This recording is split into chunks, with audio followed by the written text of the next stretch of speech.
Capítulo 5 da Ilustre Casa de Ramires de Eça de Queiroz. Esta gravação encontra-se disponível em Audiolivros PT. Capítulo 5. A Gazeta do Porto, com a correspondência vingadora, devia desabar sobre Oliveira na quarta-feira de manhã, dia dos anos da prima Maria Mendonça. Mas Gonçalo, ainda que não temesse, ressalvado pelo seu pseudónimo de Juvenal, uma briga grosseira com o cavaleiro nas ruas da cidade, nem mesmo com algum dos seus partidários servis e facinhudos, como o Marcolino do Independente, recolheu discretamente a Santa Irneia na terça-feira, a cavalo, acompanhado pelo Barrolo até à vendinha, onde ambos provaram o vinho branco celebrado pelo Titó. Depois, para recordar os lugares memoráveis em que na sua novela se encontravam, com um desastrado choque de armas, Lourenço Ramires e o bastardo de Baião, tomou o caminho que, atravessando os pomares da espalhada aldeia de Cantapedra, entronca na estrada dos Bravais. Num trote folgado, passara à fábrica de vidros, depois o cruzeiro, sempre coberto pelas pombas que esvoaçam do pombal da fábrica, e entrava no lugar das nacejas, quando, à janela de uma casinha muito limpa, rodeada de parreiras, apareceu uma linda rapariga, morena e fina, com jaqué do pano azul e lenço de cabraieta bordada sob fartos bandós ondeados. Gonçalo, sopeando a égua, saudou, sorriu suavemente. «Perdão, minha menina, vou bem por aqui para Cantapedra?» «Vai, sim, senhor. Embaixo, à ponte, mete para a direita, para os álamos, e é sempre a seguir.» Gonçalo suspirou, gracejando. «Antes desejava ficar.» A moça corou. E o fidalgo ainda se torceu no selim para gozar a fina face morena entre os dois craveiros da janelinha na casa tão bem caiada. Nesse momento, ao lado de uma calha enramada, desembocava um caçador do campo, de jaleca e barrete vermelho, com a espingarda atravessada nas costas, seguido por dois perdigueiros. Era um latagão airoso, que todo ele, no bater dos sapatões brancos, no menear da cintura enfaixada em seda, no levantar da face clara de suíças loiras, transbordava de presunção e pimponice. Num relance surpreendeu o sorriso, a atenção galante do vidal, e estacou, pregando sobre ele, com lenta arrogância, os belos olhos pestanudos. Depois passou desdenhosamente, sem se enredar da égua na ladeira estreita, quase raspando pela pena do fidalgo o cano da caçadeira. Mas adiante ainda atirou uma tossidela seca e de chasco, com um bater mais petulante dos tacões. Gonçalo picou a égua, colhido logo por aquele desgraçado temor, aquele desmaiado arrepio da carne que sempre, ante qualquer risco, qualquer ameaça, o forçava irresistivelmente a encolher, a recuar, a abalar. Embaixo, na ponte, desesperado contra a sua timidez, deteve o trote, espreitou para trás, para a branca casa florida. O mocetão parara, encostado à espingarda, sob a janela onde a rapariga morena se debruçava entre os dois vasos de cravos. E assim, encostado, depois de rir para a moça, acenou ao fidalgo num desafio largo, com a cabeça alta, a borla do barrete toda espetada como uma crista flamante. Gonçalo Mendes Ramires meteu a galope pelo ocupado caminho de álamos, que acompanha o riacho das Donas.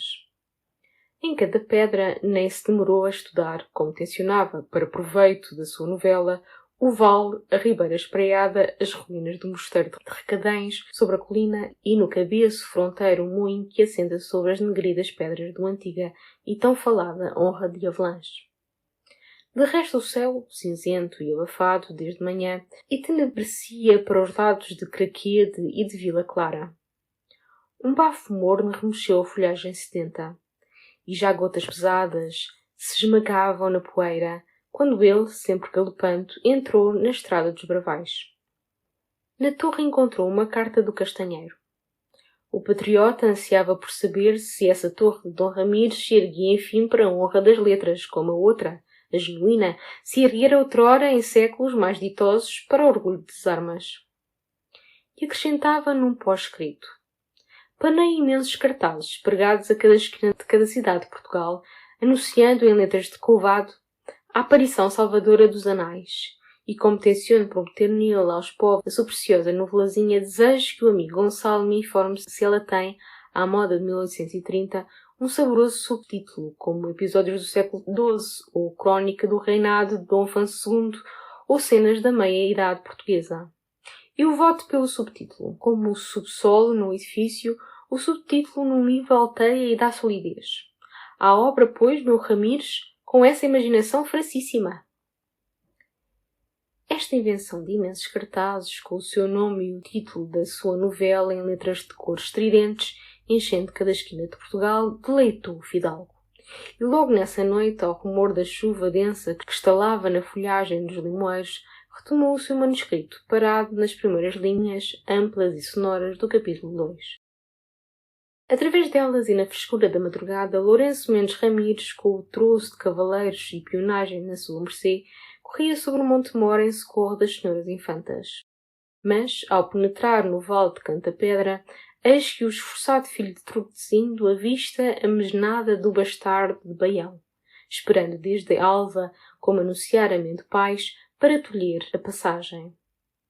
E então, nesta sombria novela de sangue e homicídios, brotava inesperadamente, como uma rosa na fenda de um bastião, um lance de amor que o tio Duarte cantara no bardo com dolente elegância. Lopo de Baião, cuja beleza loira de fidalgo gordo era tão celebrada por toda a terra de entre Minho e Douro, que lhe chamavam o claro sol, amara arrebatadamente Dona Violante, a filha mais nova de Tordesilhando de Ramires. Em dia de São João, no solar de Lanhoso, onde se celebravam lides de touros e jogos de tabuagem, conhecera ele a donzela esplêndida que o tio Duarte, no seu poemeto, louvava com deslumbrado encanto. Que líquido fulgor dos magros olhos, que fartas tranças de lustroso ébano.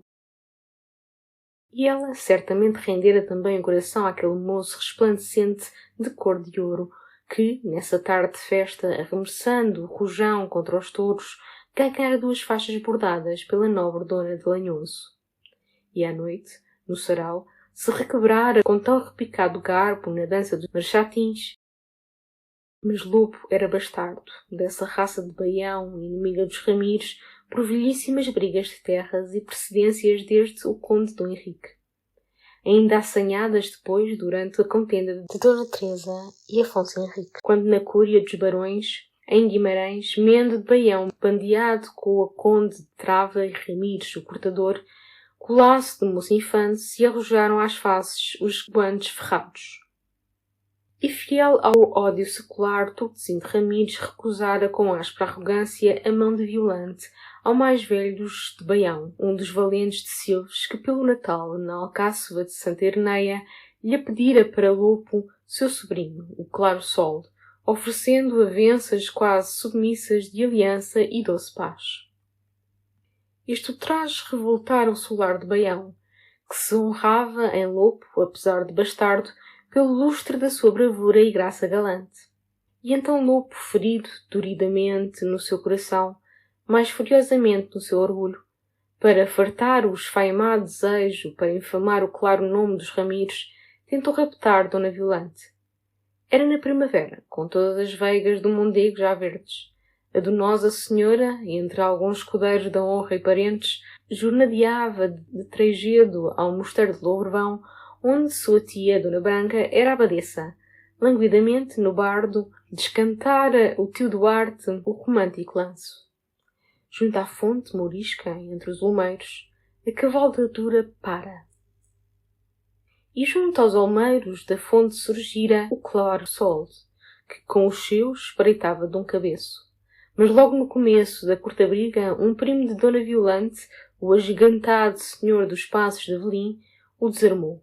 O manteve um momento ajoelhado sobre o lampejo e gume da sua adaga.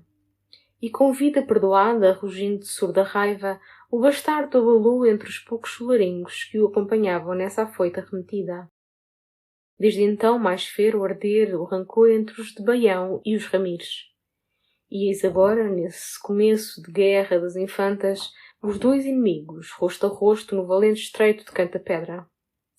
Lopo, com um bando de 30 lanças e mais de 100 empesteiros da hoste real, Lourenço Mendes Ramires com 15 cavaleiros e 90 homens de pé do seu pendão. Agosto findava, e o demorado estio amalecera toda a relva, as pastagens famosas do vale, até a folhagem de amieios e freixos pela beira do riacho das Donas, que se arrastava entre as pedras lustrosas, em fios escassos, com dormido murmúrio. Sobre um outeiro dos lados de Ramilde, avultava entre possantes ruínas eriçadas de sarças, denegrida torre redonda, resto da velha honra de Avalanche, incendiada durante as cruas rixas dos de Zalzedas e dos de Landim, e agora habitada pela alma gemente de Guilmar de Landim, a mal casada. No cabeço fronteiro mais alto, dominando o vale, um mosteiro de Recadiães estendia as suas cantarias novas com o forte torreão assediado com uma dura fortaleza, de onde os monges se debruçavam espreitando inquietos com aquele coriscar de armas que desde alva enchia o vale.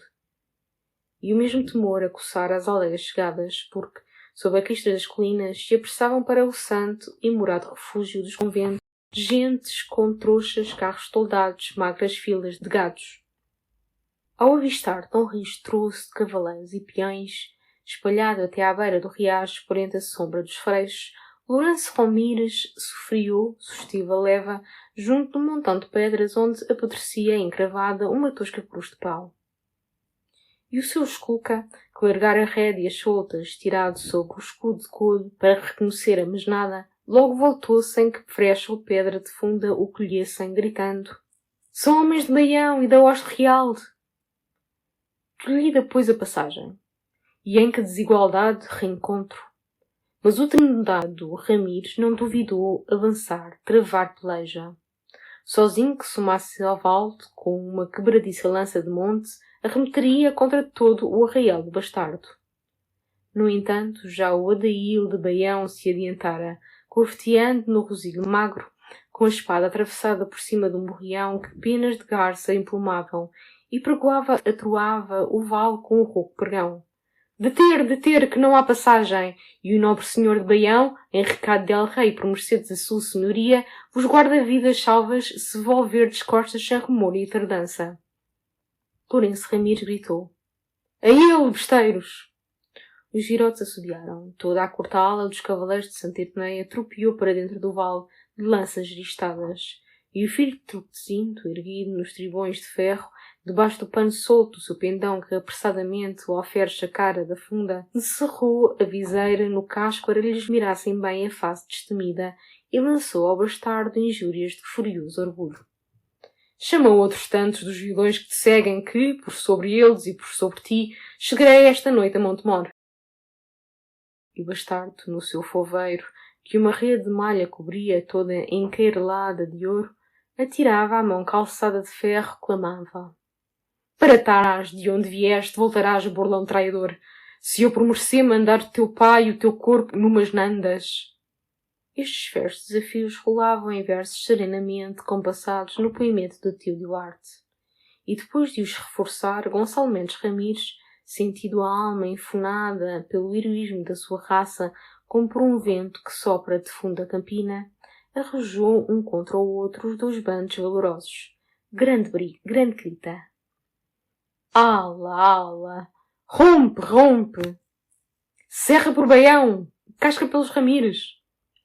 Através da grossa poeirada e do alevanto sunem os garrochões, as balas de barro despedidas das fundas, almogavres de Santa Herneia, almogavres da Asta Real, em turmas ligeiras carregam topam, com baralhado arremesso de escumas que se partem, de dardos que se cravam, e ambas logo refogem e refluem, enquanto no chão revolto algum mal-ferido estrebucha aos urros, e os atardoados, campaneando, buscam sob o abrigo do arvoredo a fresquidão do riacho.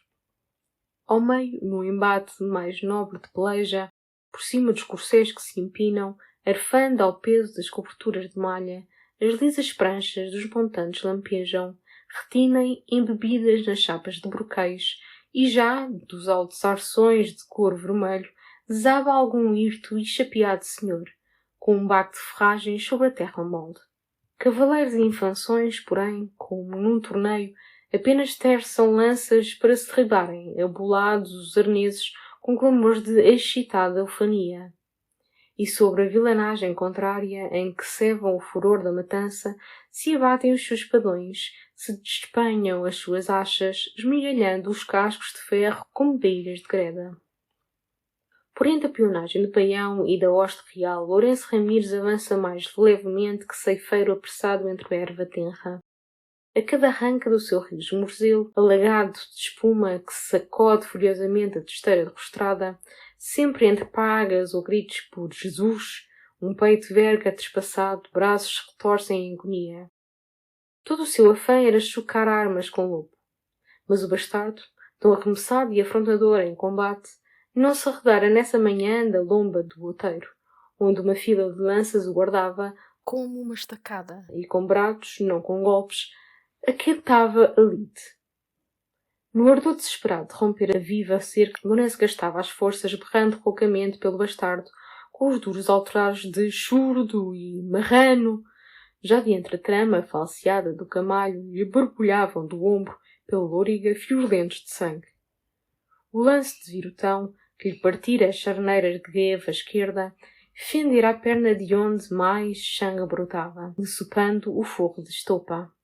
Depois, varado por uma frecha na anca, o seu grande ginete abateu, rolou estadando no escociar as chilhas preguiadas. E, desembrulhado dos louros com um salto, Lourenço Ramires encontrou em roda uma seta eriçada de espadas e chuços, que o cerravam enquanto do outeiro debruçado na cela o bastardo bramava. Tende, tende, para que o colhais às mãos. Trepando por cima de corpos que se estorcem sobre os seus sapatos de ferro, o valente moço arremete a golpes, arquejados contra as pontas luzentes que recuam, se furtam e, triunfantes, redobram os gritos de lobo de Baião. Vivo, vivo! Tomamo-lo vivo! Não se me restar alma, vilão! Rugia Lourenço. E mais ravosamente investia quando um calhau agudo lhe acertou no braço, que logo amorteceu, pendeu com a espada arrastando, presa ainda ao punho pelo grilhão, mas sem mais servir que uma roca. No relance ficou agarrado por peões que lhe filavam a gorja, enquanto outros, com varadas de escuma, lhe vergavam as pernas retesadas. Tombou por fim direito como um madeiro, e nas cordas com que o logo amarraram, jazeu hirto, sem elmo, sem servilheira, os olhos duramente cerrados, os cabelos presos numa pasta de poeira e de sangue. Eis, pois, cativo Lourenço Ramires. E diante das andas feitas de ramos e franças de faias em que o estenderam, depois de o borrifarem à pressa com a água fresca do riacho, o bastardo, limpando às costas da mão o suor que lhe escorria pela face formosa, pelas barbas douradas, murmurava comovido.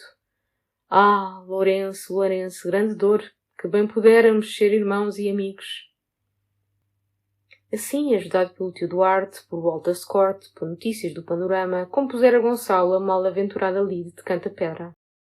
E com este desabafo de lobo, onde perpassava a mágoa do amor vedado, fechou o capítulo 2, sobre que labutara 3 dias, tão embrenhadamente que em torno o mundo como se calara e se fundira em penumbra. Uma girândola de foguetes estourou ao longe, para o lado dos Bravais, onde no domingo se fazia a romaria celebrada da Senhora das Candeias. Depois da chuva daqueles 3 dias, uma frescura descia do céu, amaciado e lavado sobre os campos mais verdes. E como ainda restava meia hora farta antes de jantar, o fidalgo agarrou o chapéu e, mesmo na sua velha quinzena de trabalho, com uma bengalinha de cana, desceu à estrada, tomou pelo caminho que se estreita entre o muro da torre e as terras de centeio onde assentavam no século XII as barbancãs da honra de Santa Irneia. Pela silenciosa vereda, ainda úmida, Gonçalo pensava nos seus avós formidáveis, como eles ressurgiam na sua novela, sólidos e ressoantes. E realmente uma compreensão tão segura daquelas almas afonsinas mostrava que a sua alma conservava o mesmo quilate e saíra do mesmo rico bloco de ouro. Porque um coração mole, um degenerado, não saberia narrar corações tão fortes, de eras tão fortes. E nunca o bom Manuel Duarte ou o Barrola Excelente entenderiam. Bastante para reconstruir os altos espíritos, Martim de Freitas ou Afonso de Albuquerque. Nesta fina verdade, desejaria ele que os críticos insistissem a estudar depois a Torre de Dom Ramires, pois que o castanheiro se lhe assegurava artigos consideráveis nas novidades e na manhã. Sim, eis que convinha marcar com relevo, e ele lembraria a Castanheiro que Os ricos homens de Santa Irneia reviviam no seu neto, se não pela continuação heroica das mesmas façanhas, pela mesma levantada compreensão do heroísmo.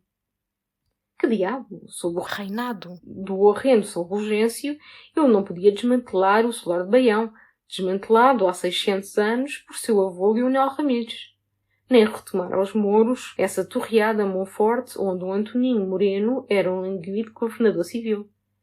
Mas sentia a grandeza e o préstimo histórico desse arrojo que outrora impelia os seus a arrasar solares rivais, a escalar vilas mouriscas, ressuscitava pelo saber e pela arte, arrojava para a vida ambiente, Esses varões temerosos. com os seus corações, os seus trajes, as suas imensas cotiladas, as suas bravatas sublimes, dentro do espírito e das expressões do seu século, era, pois, um bom Ramires. Um Ramires de nobres energias, não façanhudas, mas intelectuais, como competia numa idade de intelectual descanso. E os jornais que tanto motejam a decadência dos fidalgos de Portugal deveriam em justiça afirmar, e ele lembraria a Castanheiro, eis aí um e o maior que, com as formas e os modos do seu tempo, continua e honra a sua raça. Através destes pensamentos que mais lhe arrejavam as passadas sobre o chão, tão calcado pelos seus, o fidalgo da torre chegara à esquina do muro da quinta, onde uma ladeeta e uma apertada azinhaga a devido do pinheiral e da mata. Do portão nobre, que outrora se erguera nesse recanto com lavores e brasão de armas, restam apenas os dois umbrais de granito, amarelados de musgo cerrados contra o gado por uma cancela de tábuas mal pregadas, carcomidas da chuva e dos anos. E nesse momento, da azinhaga funda, apagada em sombra, subia chiando, Carregado de mato, um carro de bois que uma linda boeirinha guiava. Nosso Senhor lhe dê muitas boas tardes. Boas tardes, florzinha. O carro lento passou, e logo atrás surdiu um homem, esgroviado e escuro, trazendo ao ombro um cajado, de onde pendia um molho de cordas. O fidalgo da torre reconheceu José Casco dos Bravais, e seguia como desatento pela orla do pinheiral, assobiando, raspando com bengalinha as silvas floridas do valado. O outro, porém, estugou o passo, esgalgado, lançou duramente no silêncio do arvoredo e da tarde o nome do fidalgo. Então, com um pulo do coração, Gonçalo Mendes Ramires parou, forçando um sorriso afável. Olá! É você, José! Então, que temos?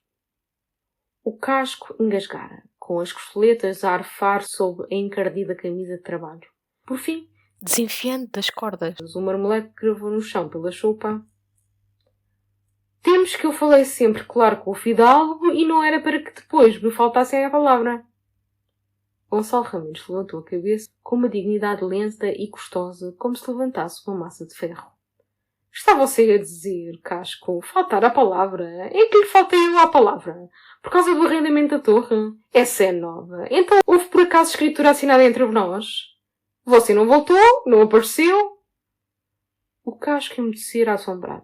Depois, com uma cólera em que lhe tremiam os beiços brancos, lhe tremiam as secas mãos cabeludas, fincadas ao cabo do varapau.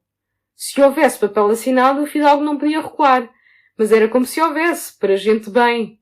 Até Vossa Senhoria disse, quando eu aceitei, viva, está tratado. O fidalgo deu a sua palavra. Gonçalo, enfiado, aparentou a paciência de um senhor benévolo. Escute, José Casco. Aqui não é lugar na estrada. Se quer conversar comigo, apareça na torre. Eu lá estou sempre, como você sabe, de manhã. Vá amanhã, não me incomoda. E endireitava para o pinhal, com as pernas moles, um suor arrepiado na espinha, quando o Casco, num rodeio, num salto leve, atrevidamente se lhe plantou diante, atravessando o cajado. O fidalgo há de dizer aqui mesmo. O fidalgo deu a sua palavra. A mim não se me fazem dessas desfeitas. O fidalgo deu a sua palavra. Gonçalo relanceou esvaziadamente em redor na ânsia de um socorro. Só o cercava a solidão, arvoredo cerrado. Na estrada, apenas clara sobre o resto de tarde, o carro de lenha ao longe chiava mais vago. As ramas altas dos pinheiros gemiam com o gemer dormente e remoto. Entre os troncos já se adensava sombra e névoa. Então, estarrecido, Gonçalo tentou um refúgio na ideia da justiça e da lei, que aterra os homens do campo. E como amigo que aconselha um amigo, com brandura, os beijos ressequidos e trêmulos. Escuta, homem. As coisas não se arranjam assim, a gritar. Pode haver desgosto, aparecer o regedor, depois é o tribunal, é a cadeia, e você tem mulher, tem filhos pequenos, escute. Se descobrir um motivo para se queixar, vá à torre, conversamos. Pacatamente tudo se esclarece, homem. Com berros não. Vem o cabo, vem a chuvia. Então, de repente, o casco cresceu todo, no solitário caminho, negro e alto como um pinheiro, num furor que lhe esbugalhava os olhos esbraseados, quase sangrentos. Pois o fidalgo ainda me ameaça com a justiça. Pois ainda por cima de me fazer a maroteira, me ameaça com a cadeia. Então com os diabos, primeiro que entre na cadeia, lhe hei de eu esmigalhar esses ossos. Erguera o cajado, mas num lampejo de razão e respeito ainda gritou, com a cabeça a tremer para trás, através dos dentes cerrados. Fuja, fidalgo, que me perco! Fuja que eu mato e me perco!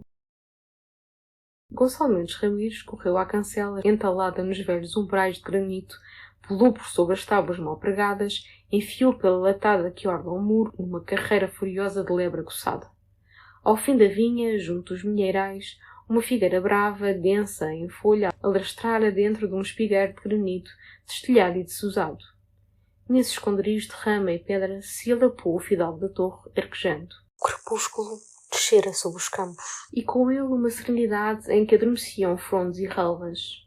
Afoitado pelo silêncio, pelo sossego, Gonçalo abandonou o cerrado abrigo, recomeçou a correr, num correr manso na ponta das botas brancas, sobre o chão mole das chuvadas até ao muro da mãe de água. De novo estacou o esfalfado, e julgando entrever longe à horda do lavredo uma mancha clara, algum jornaleiro em mangas de camisa atirou um berro ansioso. Oh, Ricardo! Oh, Manuel! É lá! Alguém! Vai aí alguém? A mancha indecisa funtira na indecisa folhagem. Uma rã pinchou no regueiro. Estremecendo, Gonçalo retomou a carreira até ao canto do pomar, onde encontrou fechada uma porta, velha porta mal segura, que abanava nos gonços ferrugentos. Furioso, tirou contra ela os ombros que o terror enrijara como trancas. Duas tábuas cederam. Ele furou através, esgaçando a quinzena num prego. E respirou enfim no agasalho do pomar morado, diante das varandas da casa abertas à frescura da tarde, junto da sua torre, negra e de 1000 anos, mais negra e com mais carregada de anos, contra a macia claridade da lua nova que subia. Com o chapéu na mão, enxugando o suor, entrou na horta, costeou o feijoal. E agora subitamente sentia uma cólera amarga pelo desamparo em que se encontrara numa quinta tão povoada e enxameada de gentes e de dependentes. Nem um caseiro, nem um jornaleiro, quando ele gritara tão aflito da borda da manhã d'água. De 5 criados nenhum acudira, e ele perdido ali, a uma pedrada da eira e da abegoaria. Pois que 2 homens corressem com paus ou enxadas e ainda colhiam o casco na estrada, o malhavam como uma espiga. Ao pé do galinheiro, sentindo uma risada fina de rapariga, atravessou o pátio para a porta alumiada da cozinha. 2 moços da horta, a filha da Crispola, a Rosa, tagarelavam, regaladamente, sentados num banco de pedra sob a fresca escuridão da latada. Dentro o lume estralejava, e a panela do caldo, fervendo, rescendia. Toda a cólera do fidalgo rompeu. Então que sarau é este? Vocês não me ouviram chamar? Pois encontrei lá embaixo, ao pé do pinheiral, um bêbado, que me não conheceu, veio para mim com uma foice. Felizmente levava a bengala, e chamo, grito, qual? Tudo aqui de palestra e a saia a cozer? Que desaforo! Outra vez que suceda, todos para a rua. E quem resmungar, a cacete! A sua face se chamechava, alta e valente. A pequena da Crispola logo se escapulira, encolhida para o recanto da cozinha, para trás da maceira. Os 2 moços erguidos vergavam com 2 espigas sob o grande vento. E enquanto Rosa, aterrada, se benzia, se derretia em lamentações sobre desgraças que assim se armam, Gonçalo, deleitado pela sublição dos 2 homens, ambos tão rijos como tão grossos, farapaus encostados à parede, amansava.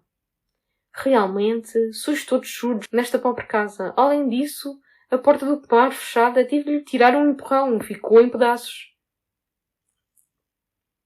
Então um dos moços, o mais alentado, ruivo como um queijo de cavalo, Pensando que o fidalgo censurava a frouxidão da porta, pouco cuidada, coçou a cabeça numa desculpa.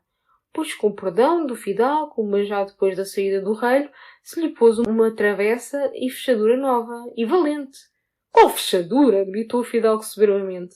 Despedacei a fechadura, despedacei a travessa, tudo em estilhas.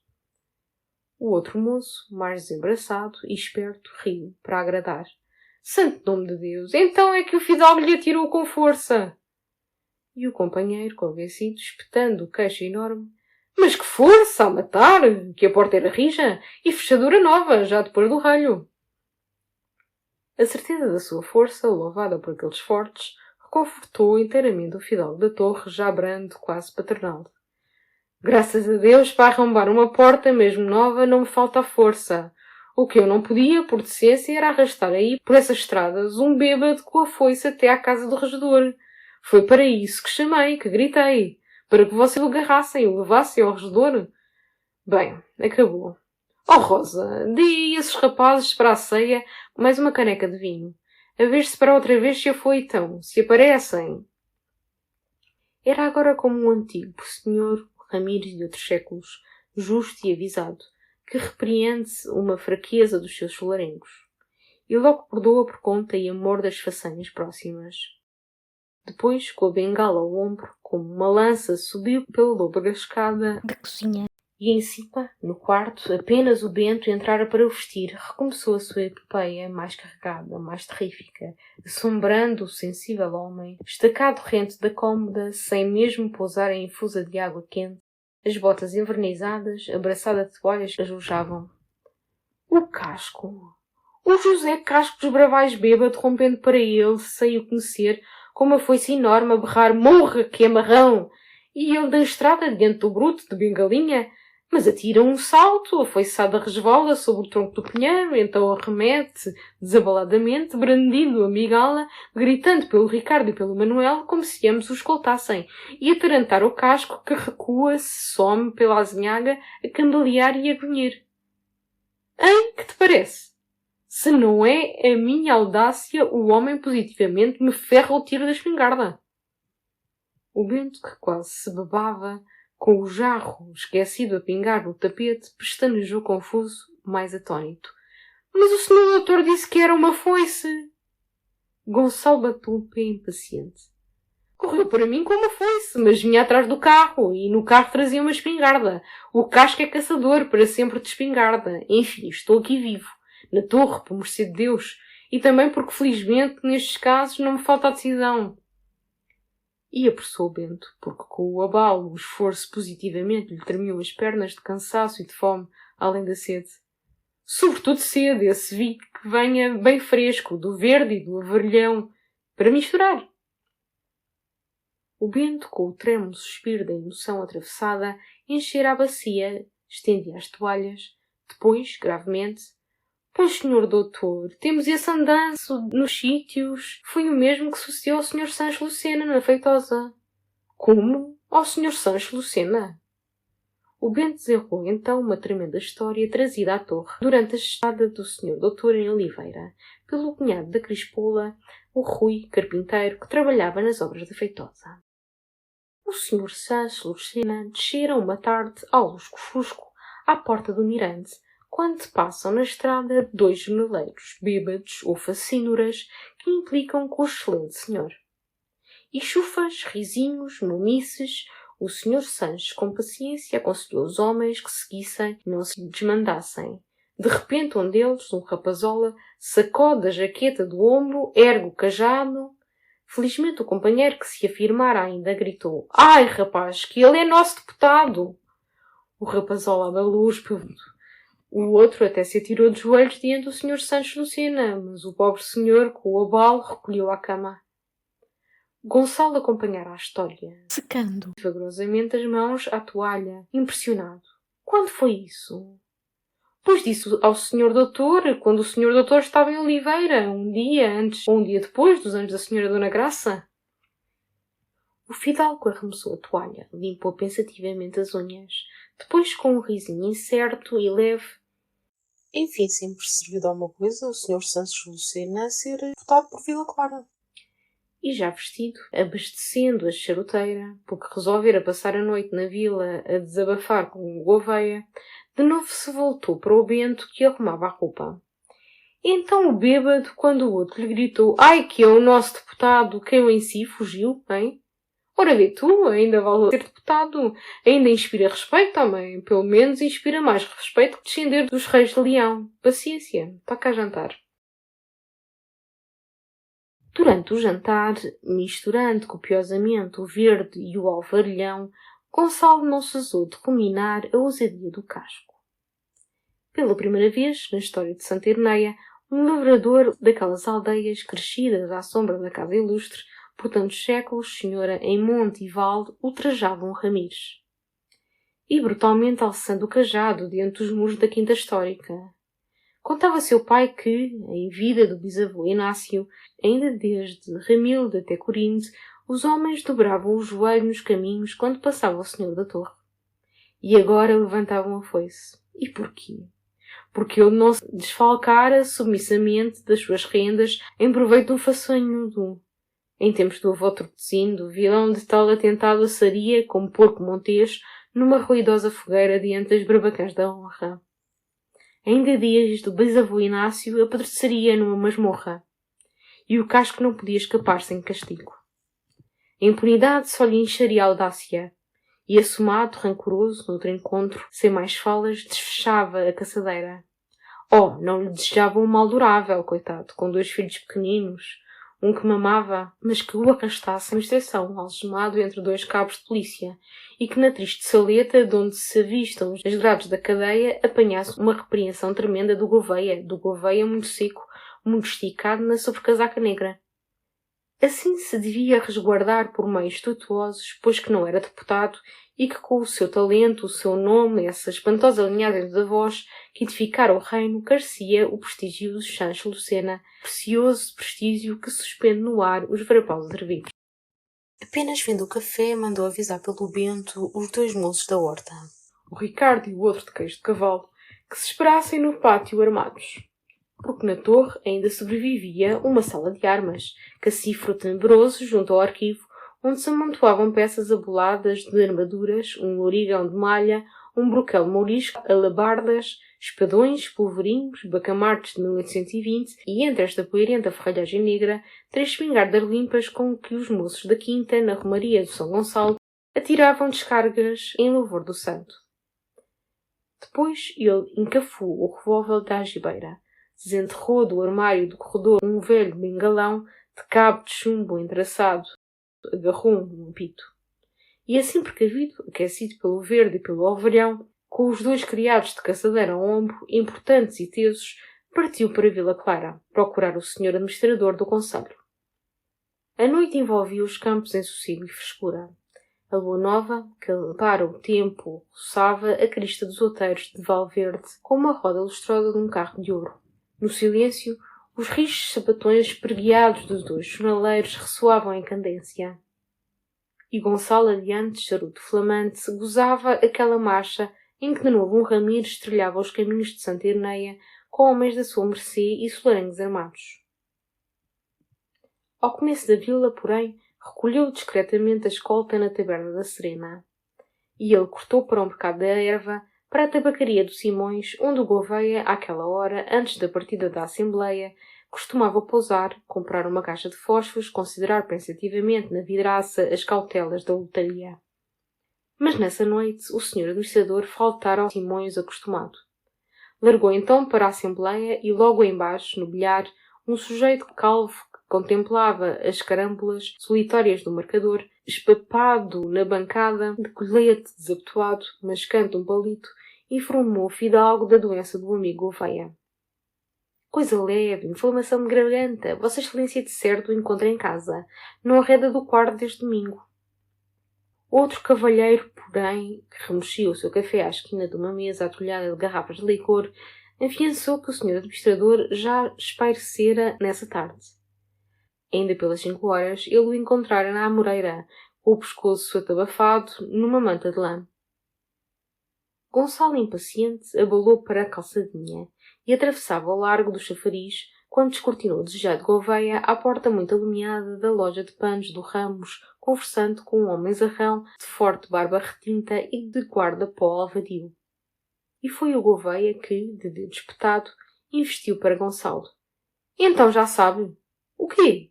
Pois não sabe, homem. O Sancho Lucena. O quê? Morreu. O fidalgo embasbacou para o administrador, depois para o outro cavalheiro que repuxava na mão enorme, com um esforço inchado, uma luva preta apertada e curta. Santo Deus! Quando? Esta madrugada, de repente, angina pectoris, não sei quê, no coração, de repente, da cama. E ambos se consideraram, em silêncio, no espanto renovado daquela morte que impressionava Vila Clara. Por fim, Gonçalo... E eu ainda há bocado na torre a falar dele. E coitado, como sempre, com pouca admiração. E eu, exclamou o Gouveia, eu que ainda ontem lhe escrevi. E uma carta comprida, por causa de um empenho do Manuel Duarte. Foi o cadáver que recebeu a carta. Boa piada, rosnou o sujeito obeso que se debatia ferrenhamente contra a luva. O cadáver recebeu a carta. Boa piada. O fidalgo torceu o bigode, pensativo. Ora, e que idade tinha ele? O Gouveia sempre o imaginara um completo velho, de 70 invernos. Pois não, apenas 60 em dezembro, mas consumido, arrasado, casar à tarde, com fêmea forte. E aí temos a bela Dona Ana, viúva há 28 anos, sem filhos, naturalmente herdeira, com o seu milheiro de 200 contos. Talvez mais? Boa maquia, roncou de novo o opado homem que enfiara a luva e agora gemia com as veias tomidas para lhe apertar o colchete.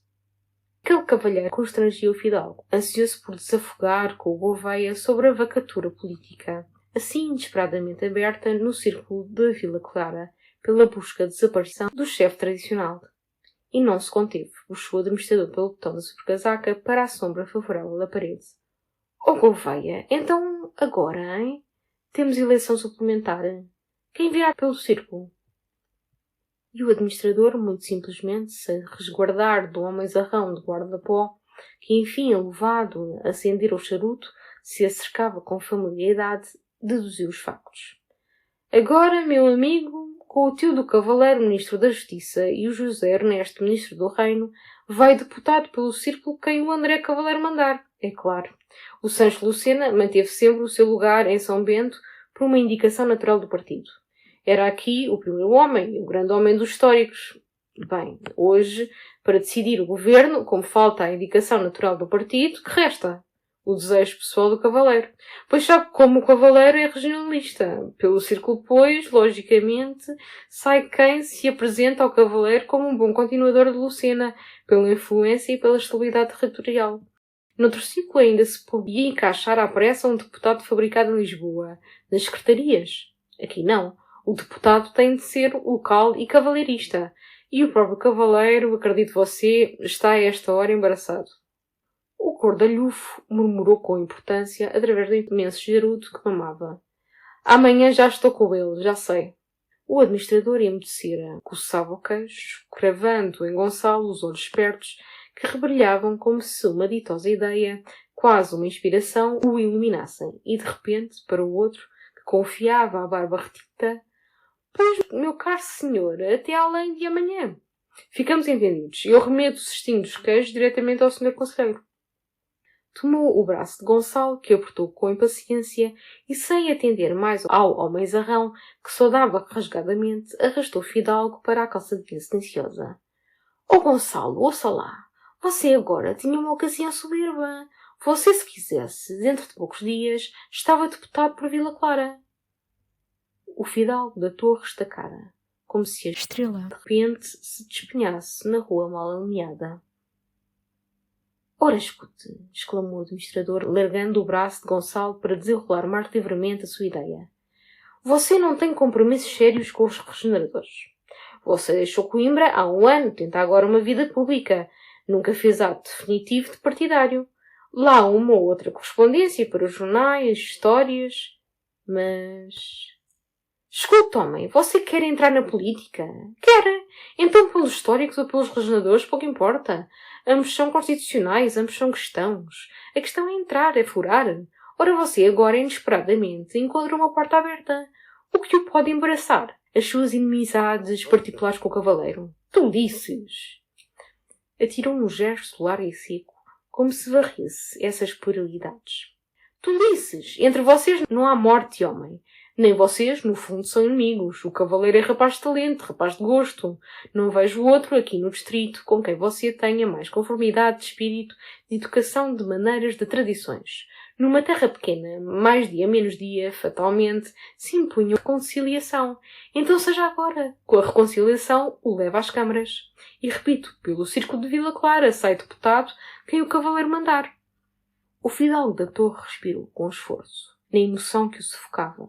E depois, num silêncio em que tirava o chapéu, abanara com ele pensativamente a face descaída. Mas o cavaleiro, como você disse, é todo local, todo regional. Não querá impor senão um homem como Lucena, com fortuna, com influência. O outro parou, alargou os braços. E então, você, que diabo? Você tem aqui propriedade. Tem a torre, tem Trechedo, sua irmã hoje é rica, mais rica que o Lucena, e depois o nome, a família, vocês, os Ramires, estão estabelecidos com solar em Santa Ireneia há mais de 200 anos. O fidalgo da torre ergueu com viveza a cabeça. 200? Há 1000! Há quase 1000! Ora, aí tem, há 1000 anos, uma casa anterior à monarquia, pelo menos coiva. Você é, portanto, mais fidalgo que o rei. E então, isso não é uma situação muito superior à de Lucena, sem contar a inteligência. Oh, diabo! Que foi? A garganta, uma picadita na garganta, ainda não estou consolidado. E decidiu logo recolher gargarejar, porque o doutor cedo proibira as noitadas festivas. Mas Gonçalo acompanhava até à porta o amigo Gouveia, e aconchegando o abafo de lã, o administrador resumiu a sua ideia. Pelo círculo de Vila Clara, Gonçalinho sai quem o cavaleiro mandar. Ora, o cavaleiro, creia você, tem imenso empenho de o eleger, de o lançar na política. Se você, portanto, estender a mão ao cavaleiro, o círculo é seu. O cavaleiro tem o maioríssimo empenho, Gonçalinho. Isso é que eu não sei, João Gouveia. Sei eu? E em confidência, na solidão da calçadinha, João Gouveia revelou ao fidalgo que o cavaleiro ansiava pela ocasião de reatar a velha fraternidade com o velho Gonçalo. Ainda na semana passada, o cavaleiro lhe afirmara, palavras textuais, entre os rapazes desta geração, nenhum com mais seguro e mais largo futuro na política que o Gonçalo. Tem tudo, grande nome, grande talento, a sedução, a eloquência, tem tudo. E eu, que conservo pelo Gonçalo todo o carinho antigo, gostava ardentemente, ardentissimamente, de o levar às câmaras. Palavras textuais, meu amigo. Ainda há 6 ou 7 dias, em Oliveira, depois do jantar, a tomarmos ambos café no quintal. A face de Gonçalo ardia na sombra, devorando as revelações do administrador. Depois, com lentidão, como descobrindo candidamente todos os recantos da sua alma, eu, na realidade, também conservo a antiga simpatia pelo cavaleiro. E certas questões íntimas, adeus, envelheceram, caducaram, tão obsoletas hoje como os agravos dos Horácios e dos Coriáceos. Como você lembrou há pouco, com razão, nunca se ergueu entre nós morte de homem. Que diabo! Eu fui educado com o cavaleiro, éramos como irmãos, e acredito você, Gouveia, sempre que o vejo, sinto um apetite doido, mas doido, de correr para ele, de lhe gritar: "Oh, André, nuvens passadas não voltam, atira para cá esses ossos." Creia você, não o faço por timidez. É timidez. Oh, não lá por mim. Estou pronto à reconciliação. Todo o coração me pede. Mas ele... Porque, enfim, Gouveia, eu, nas minhas correspondências para a Gazeta do Porto, tenho sido feroz com o cavaleiro. João Gouveia parou de bengala ao ombro, considerando o fidalgo com um sorriso divertido. Nas correspondências? O que lhe tem você dito nas correspondências? Que o senhor governador civil é um déspota e um Dom Juan? Meu caro amigo, todo homem gosta que, por ocasião política, lhe chamem déspota e Dom Juan. Você imagina que ele se afligiu? Ficou simplesmente babado. O fidalgo murmurou inquieto. Sim, mas as alusões à bigoteira, à gadelha... Oh, Gonçalinho, pelos cabelos anelados, pelos bigodes torcidos, não são de feito um macho sem vergonha. Pelo contrário, todas as mulheres admiram. Você pensa que ridicularizou o cavaleiro? Não. Anunciou simplesmente às madames e meninas que leem a Gazeta do Porto a existência do mocetão esplêndido que é governador civil de Oliveira. E parando de novo, porque de fonte da esquina luziam as duas janelas abertas da sua casa, o administrador estendeu o dedo firme para um conselho supremo.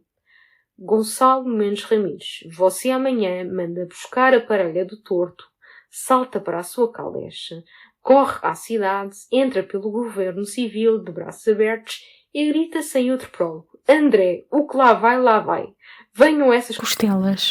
E como o círculo está vago, venha também a círculo. E você, dentro de 5 ou 6 semanas, é o senhor deputado por Vila Clara, com todos os sinos a repicar. Quer tomar chá? Não, obrigado. Bem, então viva. Tipóia, amanhã e governo civil. Está claro? É necessário arranjar um pretexto. O fidalgo acudiu com o alvoroço. Eu tenho um pretexto. Não, quer dizer, tenho uma necessidade real, absoluta, de falar com o cavaleiro ou com o secretário-geral. É uma questão de caseiro. Até por causa dessa infeliz trabalhada, o procurava eu hoje a você, Gouveia. E aldrabou a aventura do casco com os traços mais pesados que ainda cresciam. Durante semanas, aferradamente, esse fatal casco o torturara para lhe arrendar a torre. Mas ele tratara com o Pereira brasileiro, por uma renda esplendidamente superior à que o casco oferecia a receber. Desde então, o casco rugia, ameaçava por todas as tabernas da freguesia, e nessa tarde, surdo de uma azinhaga, rompe para ele de varapau erguido. Mereceu Deus lá se defender, lá sacudir o bruto com a bengala, mas agora, sobre o seu sossego, sobre a sua vida, pairava a afronta daquele cajado, e se o assalto se renovasse, ele varava o casco com uma bala, como um bicho montês. Urgia, pois, que o amigo Gouveia chamasse o homem e o repreendesse rijamente, o entaipasse mesmo por algumas horas na cadeia. O administrador, que escutara palpando a garganta, atalhou logo com a mão espalmada. Governo civil. Caro amigo. Governo civil. Esses casos de prisão preventiva pertencem ao governo civil. Repreensão não basta. Com tal fera, só cadeia. Um dia de cadeia. A meia ração. O governo civil que manda um ofício ou telegrama. Você realmente corre perigo. Nem um instante a perder. Amanhã, tipóia e governo civil. Mesmo por amor da ordem pública. E Gonçalo, compenetrado, com os ombros vergados, cedeu ante essa soberana razão da ordem pública. Bem, João Gouveia, bem. Com efeito é uma questão de ordem pública. Vou amanhã ao Governo Civil. Perfeitamente, concluiu o administrador puxando os cordões da campainha. Dê recados meus ao cavaleiro. E só lhe digo que havemos de arranjar uma votação tremenda, é foguetório, e vivas, e ceia magna no gago. Você não quer tomar chá, não? Então, boas noites. E olhe, daqui a 2 anos, quando você for ministro, Gonçalo Mendes Ramires recorde esta nossa conversa, à noite, na calçadinha de Vila Clara. Gonçalo seguiu pensativamente por defronte do correio, torneou a branca escadaria da igreja de São Bento, meteu olhado e sem reparar pela estrada plantada de acácias que conduz ao cemitério, e naquele alto da vila, donde, ao desembocar na calçadinha, se abrange a largueza rica dos campos desde Valverde à Crequeda, sentiu que também na sua vida, apertada e solitária como a calçadinha, se alargaram arejados espaços cheios de interessante belício e de abundância. Era o muro, em que sempre se imaginara irreparavelmente cerrado, que de repente rachava. Eis a fenda facilitadora. Para além reluziam todas as belas realidades que desde Coimbra apetecera. Mas num atravessar da fenda fragosa, de certo se rasgaria a sua dignidade ou se rasgaria o seu orgulho. Que fazer? Sim, seguramente, estendendo os braços ao animal do cavaleiro, conquistava a sua lição.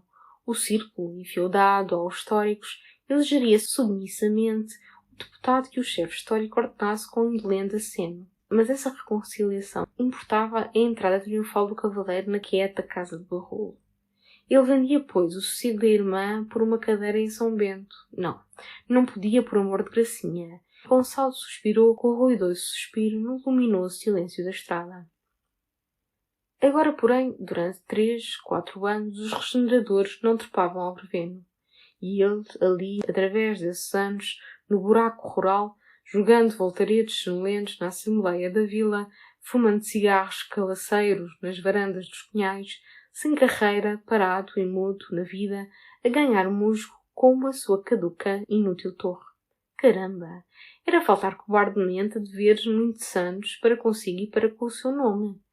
Em breve os seus camaradas de Coimbra penetrariam nos altos empregos, nas ricas companhias, mas nas câmaras, por vacaturas abençoadas, como a do Sanches, um ou outro mesmo, mais audaz ou servil, no ministério.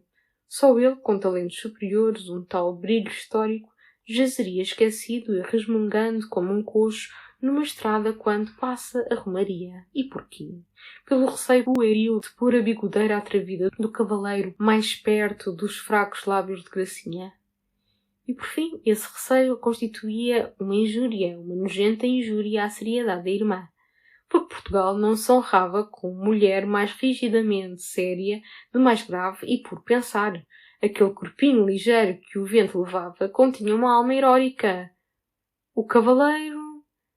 Podia Sua Excelência sacudir a guedelha com graça fatal, jorrar dos olhos pestanudos e languídeos às ondas, que Gracinha permaneceria tão inacessível e sólida na sua virtude, como se fosse insexual e de mármore. Oh, realmente, por Gracinha ele abriria ao cavaleiro todas as portas dos cunhais, mesmo a porta do quarto dela, e bem larga, como uma solidão bem preparada. E depois não se cuidava de uma donzela, nem de uma viúva. Na casa do Largo del Rei governava a mercê de Deus, marido brioso, marido rijo. A esse, só a esse, competia escolher as intimidades do seu lar, e nele manter a quietação e recato. Não. Esse receio de uma imaginável fragilidade de Gracinha, da sua honrada altiva Gracinha, esse receio, perverso e louco, certamente o devia varrer com o coração desafogado e sorrindo. E na clara solidão da estrada, Gonçalo Mendes Ramires atirou um gesto decidido e terminante que varria. Restava, porém, a sua própria humilhação. Desde anos, ruidosamente conversando e escrevendo em Coimbra, em Vila Clara, em Oliveira, na Gazeta do Porto, ele demolira o cavaleiro. E subiria agora, de espinhaço vergado, as escadarias do governo civil, murmurando o seu peccavi mea culpa, mea máxima culpa? Que escândalo na cidade! O fidalgo da torre lá precisou e lá veio. Era o transbordante triunfo do cavaleiro.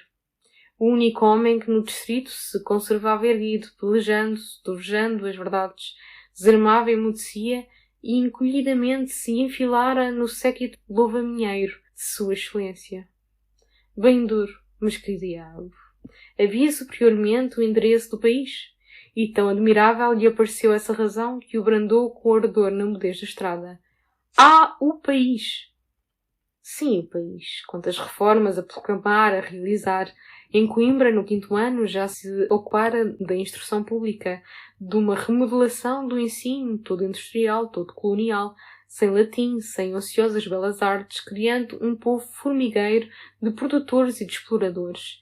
E os camaradas, nos sonhos ondeantes de futuro, quando repartiam os ministérios, concordavam sempre. O Gonçalo para a instrução pública. Por essas ideias poderosas, pelo saber acumulado, todo ele se devia à nação, como outrora pela força os grandes Ramires armados.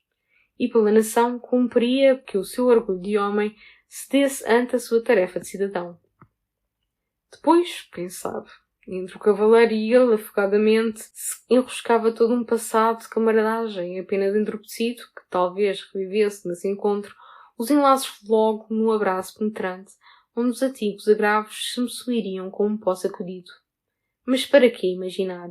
Remoer? Uma necessidade se supunha, ineludível, a de comparecer logo de manhã em Oliveira no governo civil, requerendo a supressão do casco. Dessa pressa dependia o seu sossego de vida e de inteligência. Nunca ele lograria trabalhar na novela, trilhar folgadamente a estrada de Vila Clara, sabendo que em torno o outro, pelas queilhas e sombras, rondava com a espingarda. E para não regressar aos costumes bravios dos seus avós, circulando através do concelho entre as carabinas dos criados, necessitava o casco domado, imobilizado. Era, pois, inadiável correr ao governo civil para bem da ordem. E depois, quando ele se encontrasse no gabinete do cavaleiro, diante da mesa do cavaleiro, a providência decidiria. A providência decidirá. E, ancorado nesta resolução, o fidalgo da torre parou, olhou. Levado pela quente rajada de pensamentos, chegara à grade do cemitério da vila, que o luar branqueava como um lençol estendido. Ao fundo da alameda que o divide, clara na claridade triste, o escarnado Cristo, chegado e lívido, sob a sua alta cruz negra, pendia mais dolorido e lívido, no silêncio e na solidão, com uma tristíssima lâmpada aos pés esmorecendo. Em torno eram Cipestres. sombras de cipestres, brancuras de lápides, as cruzes rasteiras das campas pobres, uma paz morta pesando sobre os mortos, e no alto a lua amarela e parada. Então o fidalgo sentiu um arrepiado medo do Cristo, das lousas, dos defuntos, da lua, da solidão, e despediu numa carreira até avistar as casas da calçadinha, por onde se descambou como uma pedra solta. Quando se deteve no largo do chafariz, um moço piava na torre da câmara, melancolizando o repouso de Vila Clara apagada e adormecida. Mais impressionado, Gonçalo correu à taberna da Serena, recolheu os criados que esperavam, enxugando a bisca lambida, e com eles atravessou de novo a vila até à cocheira do Torto, para Recomendar. que lhe mandassem à torre, às 9 horas da manhã, para ir russa. Através do postigo, que se abrira com cautela no portão chapeado, a mulher do Torto gemeu, indecisa. Ai, meu Deus, não sei se poderá. Ele às 9 tem um serviço, pois não faria mais conta ao fidalgo aí pelas voltas das 11. Às 9, berrou Gonçalo. Desejava apear cedo ao portão do governo civil para evitar a curiosidade daqueles cavalheiros de Oliveira, que depois do meio-dia se juntavam na praça vadeando por debaixo da arcada. Mas às 9h30, Gonçalo, que até ao luzir da madrugada se agitava pelo quarto num tumulto de esperanças e receios, ainda se barbeava em camisa diante do vasto espelho de colunas douradas. Depois aproveitou a caleche para deixar na veitosa os seus bilhetes de pêsames à bela viúva, à dona Ana.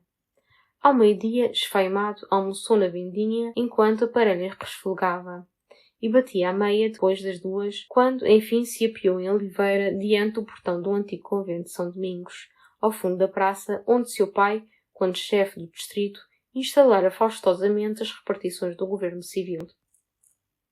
Àquela hora, já na frescura e sombra da arcada que orla em lado da praça, outrora Praça da Prataria, hoje Praça da Liberdade, os cavalheiros de Oliveira, mais desocupados, os rapazes, Preguiçavam em cadeiras de verga à porta da tabacaria elegante e da loja do Leão. Gonçalo, cautelosamente, baixara as cortinas verdes Da caleche, mas no pátio do governo civil, ainda guarnecido de bancos monumentais do tempo dos frades, esbarrou com o primo José Mendonça, que descia a escadaria fardado. Foi um assombro para o alegre capitão, moço esbelto, de bigode curto, picado, levemente de bexigas. Tu por aqui, Gonçalinho, e de chapéu alto, caramba, deve ser coisa gorda. O fidalgo da torre confessou corajosamente, chegava nesse instante de Santineia para falar ao André Valeiro. Está ele cá, esse ilustre senhor? O outro recuou, quase aterrado. Ao cavaleiro!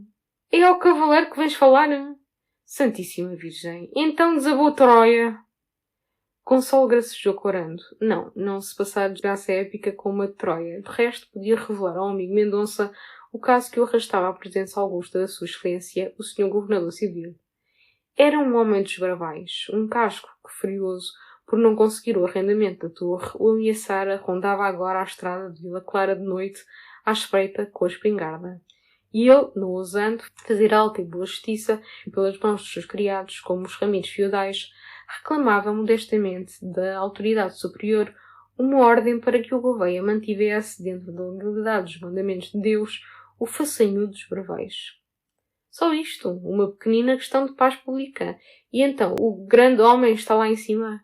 Bem, até logo, Zezinho. A prima, de saúde? Eu, naturalmente, gente nos cunhais, aparece. Mas o capitão não despegava do degrau de pedra, abrindo pachorrentamente a cigarreira de corro. E que me dizes tu à novidade? O pobre Sancho Lucena. Sim, Gonçalo soubera na Assembleia, um ataque. Mendonça acendeu, chupou o cigarro. De repente, com um aneurisma, a ler notícias. Pois ainda há 3 dias, a Maricas e eu jantámos na Feitosa. Até eu toquei as 2 mãos com a dona Ana, o quarteto de Rigoleto. E ele bem, conversando, tomando a sua aguardentezinha de cana. Gonçalo esboçou um gesto de piedade e tristeza. Coitado, também há semanas o encontrei na Bica Santa. Bom homem, bem educado. E aí temos agora a bela dona Ana Vaca. E o círculo? Oh, o círculo, murmurou o fidalgo da torre com um risonho de desdém. A mim antes me convinha a viúva. É Vênus com 200 contos. Infelizmente tem uma voz medonha. O príncipe Mendonça sacudiu com interesse uma convicção dedicada. Não, na intimidade perde aquele tom empapado. Não imaginas? Até um timbre natural, agradável. E depois, menino, que corpo, que pele. Deve ficar esplêndida agora com o luto, concluiu Gonçalo. Bem, adeusinho, aparece nos cunhais. Eu corro ao cavaleiro para que Sua Excelência me salve com o seu braço forte. Sacudiu a mão do Mendonça, galgou a escadaria de pedra. Mas o capitão, que metera para a travessa de São Domingos, desconfiou daquela história de ameaças, de espingardas. Qual? Aqui anda política. E quando, passada uma hora lenta, repenetrou na praça e avistou a caleche da torre, ainda encalhada à porta do governo civil, correu à arcada, desabafou logo com os 2 vila-velhas, ambos pensativamente encostados aos 2 umbrais da tabacaria elegante. Vocês sabem quem está no governo civil, não? O Gonçalo Ramírez, com o cavaleiro. Todos em roda se mexeram, como acordando, nas gastas cadeiras de verga, onde os estendera sonolentamente o silêncio e a ociosidade da arrastada tarde de verão. E o Mendonça, excitado, contou que desde as 2h30 Gonçalo Rebentes Ramires, em carne e osso, se conservava fechado com o cavaleiro no governo civil numa conferência magna. O espanto e a curiosidade foram tão ardentes que todos se ergueram, se arremessaram para fora dos arcos, a espiar a bonjuda varanda do convento, sob o portão, que era a do gabinete de Sua Excelência. Precisamente nesse momento, José Barrolo, a cavalo, de calça branca, de rosa branca na quinzena de alpaca, dobrava a esquina da Rua das Vendas. E o interesse todo daqueles cavalheiros se precipitou para ele na esperança de uma revelação. Ó Barrolo, ó Barrolinho, chega cá, depressa, homem, que é caso rijo. Barrolo, de adianto, abirou da arcada, e os amigos imediatamente lhe atiraram a nova formidável, apertados em volta da égua. O Gonçalo e o cavaleiro bochichando secretamente toda a manhã, a caleche da torre à espera, com o aparelho adormecida, e já começavam a repicar os sinos da sé. Barrolo, num pulo, desmontou, e enquanto um garoto lhe passeava a égua, estacou entre os amigos, com o chicote atrás das costas, pasmando também para a varanda de pedra do governo civil. Pois eu não sei nada. O Gonçalo a mim não me disse nada, afirmava ele assombrado. Também já há dias não vem à cidade, mas não me disse nada. E da última vez que cá esteve, nos anos da graça, ainda destemperou contra o cavaleiro. A todos o caso parecia de estrondo, e subitamente um silêncio esmagou a arcada trespassada de emoção. Na varanda, entre as vidraças abertas vagarosamente, aparecera o cavaleiro com o fidalgo da torre, conversando, risonhos, de charutos acesos. Os largos olhos do cavaleiro pousaram logo com malícia sobre os rapazes apanhados em pasmo à borda dos arcos. Mas foi num lampejar da visão. Sua Excelência mergulhara num gabinete. O fidalgo também, depois de se debruçar da varanda, espreitar a caleche da torre. Entre os amigos rompeu um clamor. Viva! Reconciliação! Acabou a Guerra das Rosas! E a correspondência da Gazeta do Porto. É que houve peripécia tremenda. Temos o Gonçalinho administrador de Oliveira. Upa! Excelentíssimo senhor! Upa! Mas de novo emudeceram. O cavaleiro e o fidalgo reapareciam numa enfronhada conversa que os deteve por momentos esquecidos na evidência da varanda escacarada. Depois o cavaleiro, com uma familiaridade carinhosa, bateu nas costas de Gonçalo, como se publicasse a sua reconciliação diante da praça maravilhada. E outra vez se sumiram nesse passear conversado e íntimo que os trazia da sombra do gabinete para a claridade da janela, roçando as mangas, misturando o fumo leve dos charutos. Embaixo o bando crescia, mais excitado. Passara o Melo Abuim, o barão das Marches, o doutor delegado, e chamados com ânsia, cada um correra, devorara desgazeadamente a novidade e embasbacara para o velho balcão de pedra que o sol dourava. Os velozes ponteiros do relógio do governo civil já se acercavam das 4 horas. Os dois vila-velhas, outros rapazes estafados, retrocederam às cadeiras de verga da tabacaria. O doutor delegado, que jantava às 4 e sofria do estômago, despegou desconsoladamente dos arcos, suplicando ao pestana, seu vizinho, que aparecesse ao café para contar o resto. Mel Abuim, esse, enfiara para casa, defronte do governo civil, na esquina do largo. E da janela, disfarçado por trás da mulher e da cunhada, ambos de chambres brancos e de papelotes, sondava o gabinete de Sua Excelência com um binóculo. Por fim bateram, com estendida pancada, as 4 horas. Então o barão das Mares, na sua impaciência borbulhante, decidiu subir ao governo civil para farejar. Mas nesse momento André Cavaleiro assomava de novo à varanda, sozinho, com as mãos enterradas no jaquetão de flanela azul.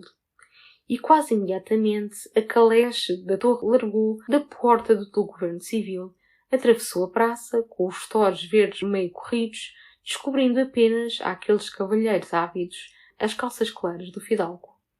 Vai para os cunhais! Lá o apanhava, pois, o barrolo, e todos apressaram o bom barrolo a que montasse, recolhesse para ouvir do cunhado os motivos e os lances daquela paz histórica.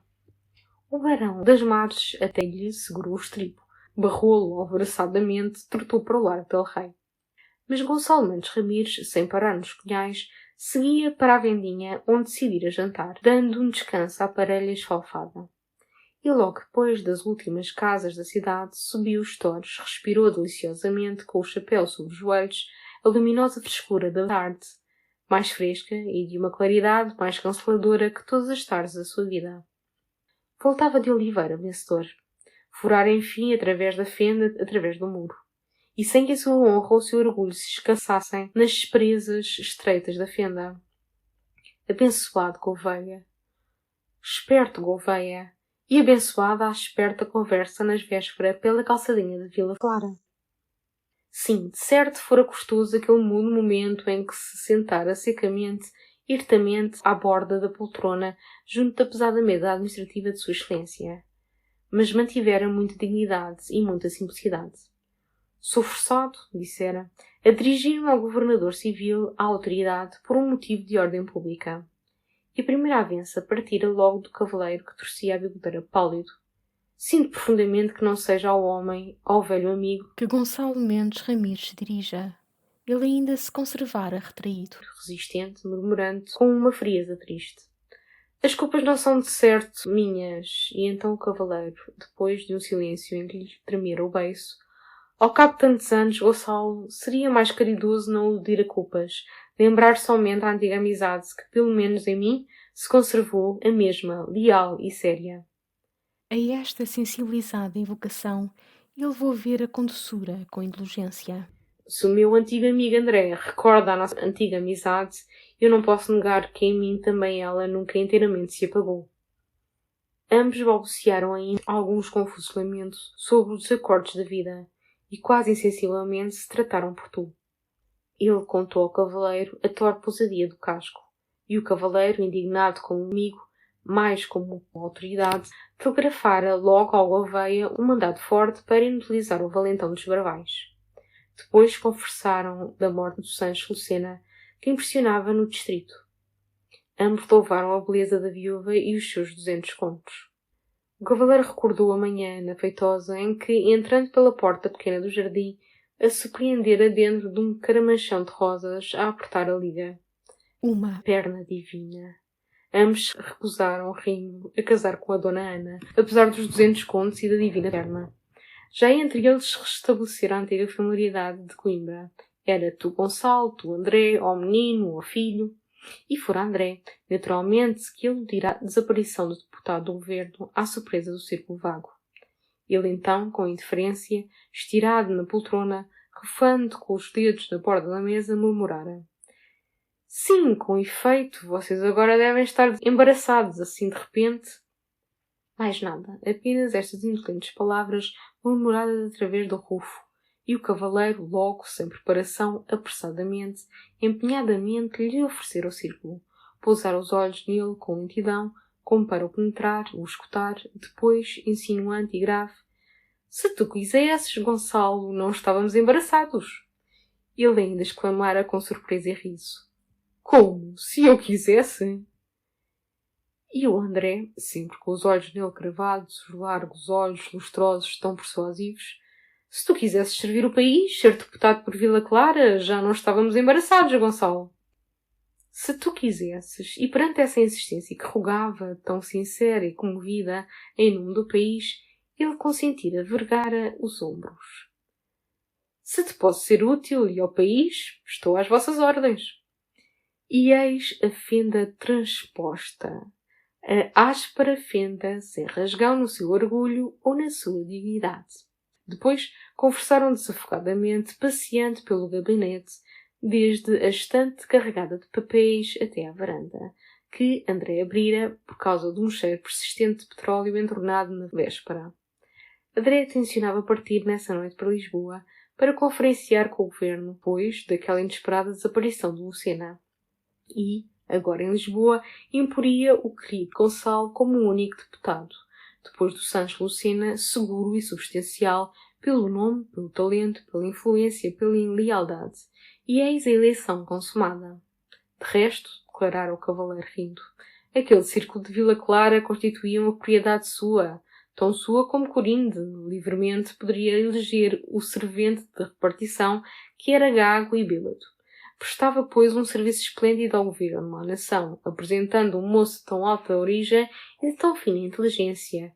Depois acrescentaram: não tens a pensar mais na eleição. Vais para tu, que não contas a ninguém, a não ser ao Gouveia.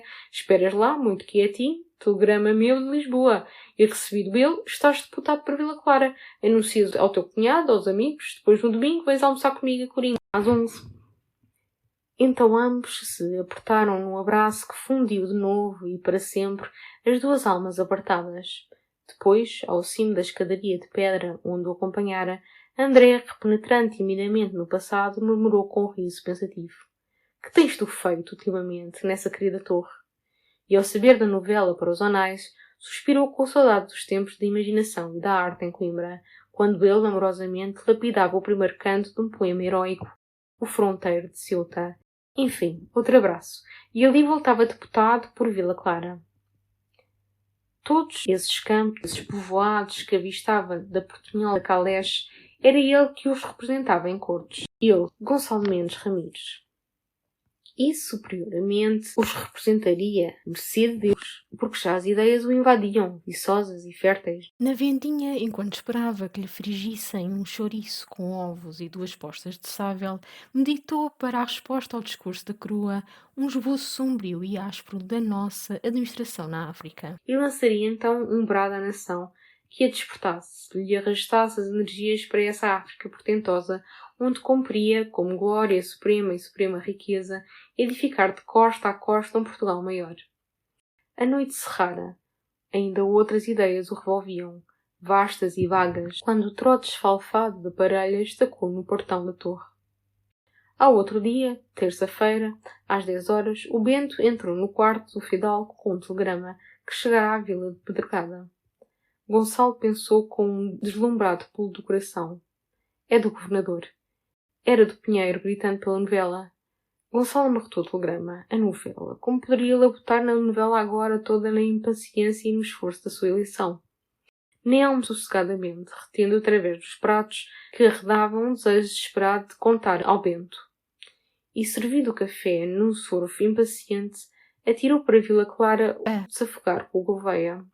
O pobre administrador jazia de novo no canapé de palhinha, com papas na garganta. Em toda a tarde, na estreita sala forrada de papel verde gaio, Gonçalo exaltou os talentos do André. Homem de governo e de ideias, Gouveia, celebrou o ministério histórico, o único capaz de salvar esta choldra, Gouveia. Desenrolou vistoso os projetos de lei que meditava sobre a África, nossa esperança magnífica, Gouveia. Enquanto o Gouveia, estirado, só rompia a mudez e a imobilidade para murmurar xoxamente, palpando o calor das papas. E a quem deve você tudo isso, Gonçalinho? Cá ao meco! Na quarta-feira, ao acordar tarde, o seu pensamento saltou logo sofregamente para o André Caveiro, que a essa hora, em Lisboa, almoçava no Hotel Central. Sempre deste rapaz, André se conservava fiel ao Hotel Central. e todo o dia, fumando cigarros insaciavelmente, através do silêncio da casa e da quinta, seguiu o cavaleiro nos seus giros de chefe de distrito pela Baixa, pela Arcada, pelos ministérios.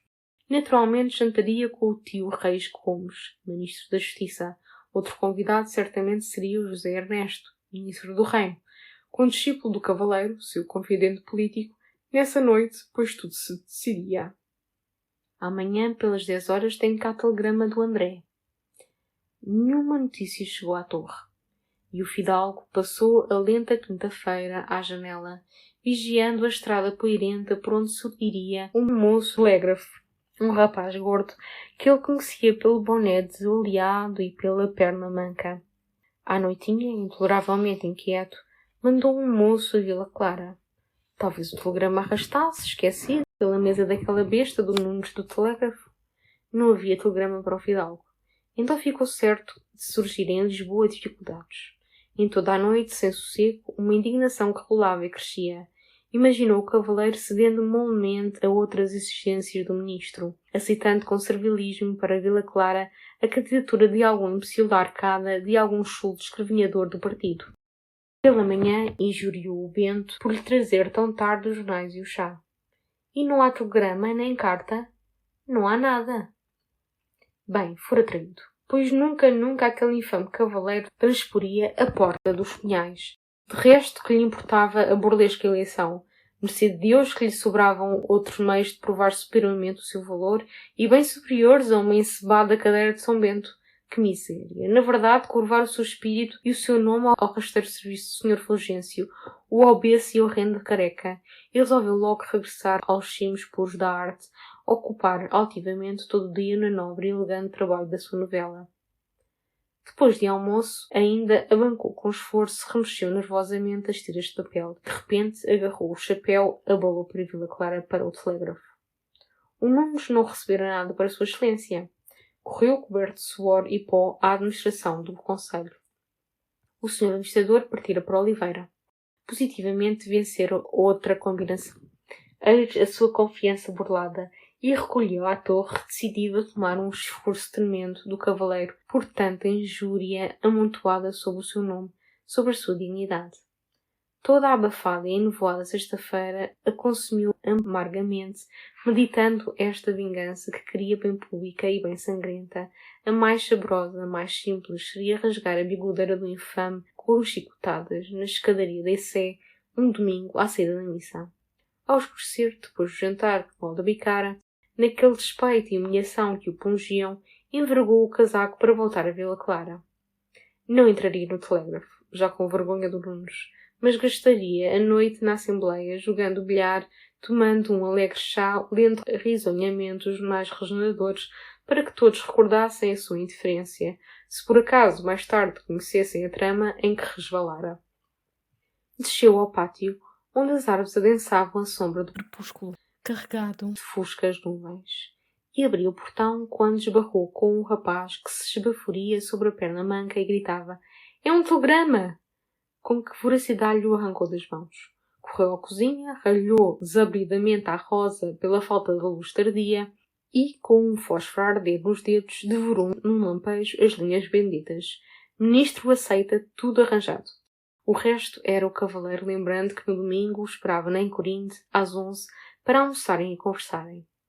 Gonçalo Mendes Ramires deu 5 tostões ao moço do telégrafo, galgou as escadas. Na livraria à claridade mais escura do candeeiro, releu o telegrama delicioso. Ministro aceita, tudo arranjado. Na sua transbordante gratidão pelo cavaleiro, ideou logo um jantar soberbo oferecido nos punhais pelo Barrolo, cimentando para sempre a reconciliação das duas casas, e recomendaria à Gracinha que, para mais honrar a doce festa, se decotasse, pusesse o seu colar magnífico de brilhantes, a derradeira joia histórica dos Ramires. Aquele André, que flor, que rapaz! O relógio de charão no corredor rocojou às 9 horas, e só então Gonçalo percebeu a densa chuva que largava à quinta, e aqui ele, embebido na sua glória, passeando pela livraria num luminoso rolo de imaginações, não sentira o rumor sobre a pedra da varanda, nem sobre a folhagem dos limoeiros. Para se calmar, ocupar a noite encerrada, deliberou trabalhar na novela. E realmente agora convinha que terminasse essa torre de Dom Ramires antes do afã da eleição, para que, em janeiro, ao abrir das cortes, surgisse na política com o seu velho nome aureolado pela erudição e pela arte. Envergou o roupão de flanela e, à banca, com o costumado bolo de chá inspirador, repassou lentamente o começo do capítulo 2, que o não contentava. Era no castelo de Santa Irneia, naquele dia de agosto em que Lourenço Ramires caíra no vale de Canta Pedra, malferido e cativo do bastardo Baião. Pelo almocadem dos peões que, com o braço varado por uma chuçada, voltara em desesperada carreira ao castelo, já Tordesilhano de Ramires conhecia o desventuroso desfecho da lide. E, neste lance, o tio Duarte, no seu poimento do bardo, com um lirismo mole, mostrava o enorme rico homem gemendo derramadamente através da sala das armas, na saudade desse filho, flor dos cavaleiros de riba cavado, derrubado, amarrado numas andas, à mercê da gente de Baião. Lágrimas e represas lhe rebentam Arfa. o arnês com o soluçar ardente. Ora, levado no harmonioso sulco do tio Duarte, também ele, nas linhas primeiras do capítulo, esboçara o velho abatido sobre o escanho, com as lágrimas reluzentes sobre as barbas brancas, as duras mãos descaídas, como as de languida dona. Enquanto que nas lajes, batendo a cauda, os seus dois lebrios o contemplam numa simpatia ansiada e quase humana. Mas, agora, esse choroso Desalento. não me parecia coerente com a alma tão indomável e violenta do seu avô Tordesilhano. O tio Duarte, da Casa das Balsas, não era um Ramires, não sentia hereditariamente a fortaleza da raça, e romântico, plangente de 1848, inundara logo de prantos românticos a face férrea de um lidador do século XII, de um companheiro de Sancho I. Ele, porém, devia restabelecer os espíritos do Senhor de Santa Irneia, dentro da realidade épica. E riscando logo esse descurado e falso começo de capítulo, retomou o lance mais vigorosamente, enchendo todo o castelo de Santa Irneia de uma irada e rija alarma. Na sua lealdade sublime e simples, Tordesilhano não cuida do filho, adia a desforra do amargo ultraje. E o seu esforço todo se comete a apressar os aprestos da mesnada para correr ele sobre o Monte Mor e levar às senhoras infantas os socorros de que a privara a emboscada de Canta Pedra. Mas quando o impetuoso, rico homem, com o adail na sala de armas, regia a ordem da arrancada, eis que os cucas, abrigados do calor de agosto nos miradores, enxergam ao longe, para além do alvoredo da ribeira, Coriscos. de armas, uma cavalgada subindo para Santa Irneia.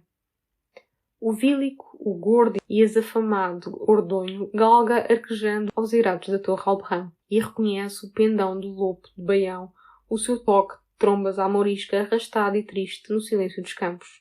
Então arqueia as cabeludas mãos na boca, atira o alarido. Armas, armas, que é gente de Baião! Festeiros às quadrelas, homens em chusmas às levadiças da Carcova! E Gonçalo, coçando a testa com a rama da pena, rebuscava ainda outros verídicos prados, de bravo som afonsino. Quando a porta da livraria abriu cautelosamente através daquele perro rangido que o desesperava. Era o Bento, em mangas de camisa. O senhor doutor não poderia descer cá abaixo à cozinha? Gonçalo embasbacou para o Bento, pestanejando sem compreender. À cozinha? É que está lá a mulher do casco a levantar uma celeuma. Parece que lhe prenderam um homem esta tarde. Apareceu aí, por baixo da água, com os pequenos, até um de mama. Quer por força falar com o senhor doutor. E não se cala, lavado em lágrimas, de joelhos, com os filhos, que é mesmo uma Inês de Castro. Gonçalo murmurou. Que maçada! E que contrariedade! A mulher, numa agonia, entre gritos, arrastando os filhos suplicantes até ao portão da torre. E ele, nas vésperas da eleição, aparecendo a todas as freguesias enternecidas como o fidalgo desumano. Atirou a pena furiosamente. Que maçada! Diz à criatura que me deixe, que se não aflija. O senhor administrador amanhã manda soltar o casco. Eu mesmo vou a Vila Clara antes de almoço para pedir. Que se não aflija, que não aterre os pequenos. Corre, diz, homem. Mas o Bento não despegava da porta. Pois a Rosa e eu já lhe dissemos, mas a mulherzinha não acredita. Quer pedir ao senhor doutor, veio por baixo de água, até um dos pequenitos está bem doentinho, ainda não fez senão tremer. Então Gonçalo, sensibilizado, atirou à mesa um murro que tresmalhou as tiras da novela. Ora, se uma coisa desta criatura, um homem que me quis matar, e agora, por cima, é sobre mim que desabam as lágrimas e as cenas e a criança doente. Não se pode viver nesta terra. Um dia vendo casa e quinta e emigro para Moçambique, para o Transvaal, para onde não haja maçadas. Bem, diz à mulher que já deixo. O Bento aprovou, com efusão. Pois se o senhor doutor lhe não custa, é como é para dar uma boa nova, sempre consola a pobre mulherzinha. Lá vou, homem, lá vou. Não me maces também. Impossível trabalhar nesta casa. Outra noite perdida.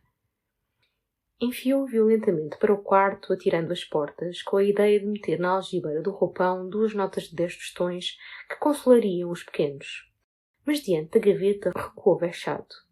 Que brutalidade compensar com dinheiro criancinhas a quem ele arrancara o pai algemado para o trancar numa enxovia.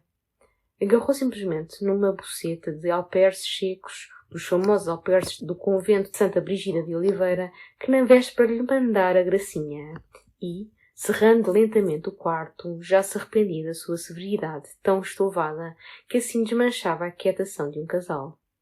Depois, no corredor, ante a chuva clamorosa que dos telhados se despenhava nas lajes do pátio, Ainda mais duridamente se impressionou com a imagem da pobre mulher deslocada pela negra estrada, puxando os filhinhos encharcados, moídos, contra a tormenta solta. E ao penetrar no corredor da cozinha, tremia como um culpado.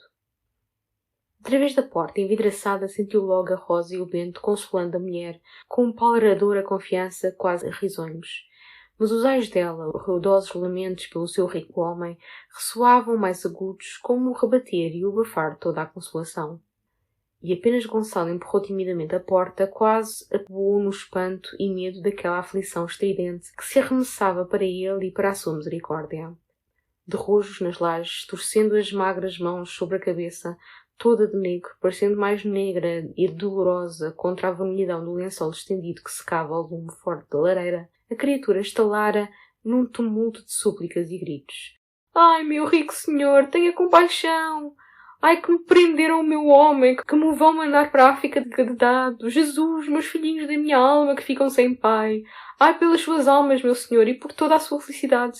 Eu sei que ele teve culpa, aquilo foi a perdição que lhe deu, mas tenha piedade destas criancinhas! Ai, o meu pobre homem que está de ferros! Ai, meu rico senhor, por quem é? Com as pálpebras umedecidas, agarrando desesperadamente a boceta de alperces, Gonçalo balbuciava, através da emoção que o estrangulara. Oh, mulher, sossegue! Já o vão soltar! Sossegue! Já dei ordem! Já o vão soltar! E de um lado, a Rosa, debruçada sob a escura criatura que gemia, recomeçava docemente. Pois foi o que dissemos, tia Maria, logo pela manhã o vão soltar. E do outro o Bento, batendo na coxa com impaciência. Oh, mulher, acabe com essa escarceu, pois se o senhor doutor prometeu, logo pela manhã o vão soltar. Mas ela não se calmava. Com o lenço da cabeça desmanchado, uma trança desprendida, soluçando e clamando através dos soluços. Ai, que eu morro! se Não vejo o solto! Ai, perdão, meu rico senhor da minha alma! Então Gonçalo, que aquele infindável e obtuso queixume torturava, como um ferro cravado e recravado, bateu o chinelo nas lajes e berrou. Escute, mulher, e olhe para mim, mas de pé, e olhe bem, olhe direita. Irritamente erguida, atirando as mãos para as costas, como a escapar de algemas que também a ameaçavam, ela regalou para o fidalgo os olhos pavoridos, fundos, olhos negros, de fundas olheiras tristes que lhe enchiam a face rechupada e morena. Bem, perfeitamente, exclamava Gonçalo. E agora diga, acha que tenho bojo de lhe mentir, quando vosso Messias está nesta aflição? Pois então sossegue, acabe com os gritos, que, sob minha palavra, amanhã cedo, o seu homem está solto. E a Rosa e o Bento, ambos triunfando. Pois que lhe dizia a gente, criatura de Deus, o senhor doutor tinha prometido, amanhã lá tem o homem. Lentamente ela limpava as lágrimas, já silenciosas, à ponta do avental negro. Mas ainda desconfiada, com os tenebrosos olhos mais arregalados devorando Gonçalo, e o fidalgo mandava com certeza a ordem cedinho, de madrugada. Foi o Bento que a convenceu com violência. Oh, mulher, você até parece atrevida. Ora essa, pois duvida da palavra do senhor doutor? E ela soltou o avental, baixou a cabeça, suspirou simplesmente. Ai, então muito obrigada. Seja pela felicidade de todos. E agora a curiosidade de Gonçalo procurava os pequenos que ela acarretara desde os bravais através da chuva cerrada. A pequenina de mama dormia com beatude sobre a tampa de uma arca, onde a boa Rosa a aconchegara entre mantas e fronhas. Mas o pequeno, de 7 anos, encolhido numa cadeira diante do lume, rente ao lençol que secava, secando também, com a carinha afogueada de febre, tossia despedaçadamente, num cabecear de sono e cansaço, a arquejar, a gemer contra a tosse que os faltava.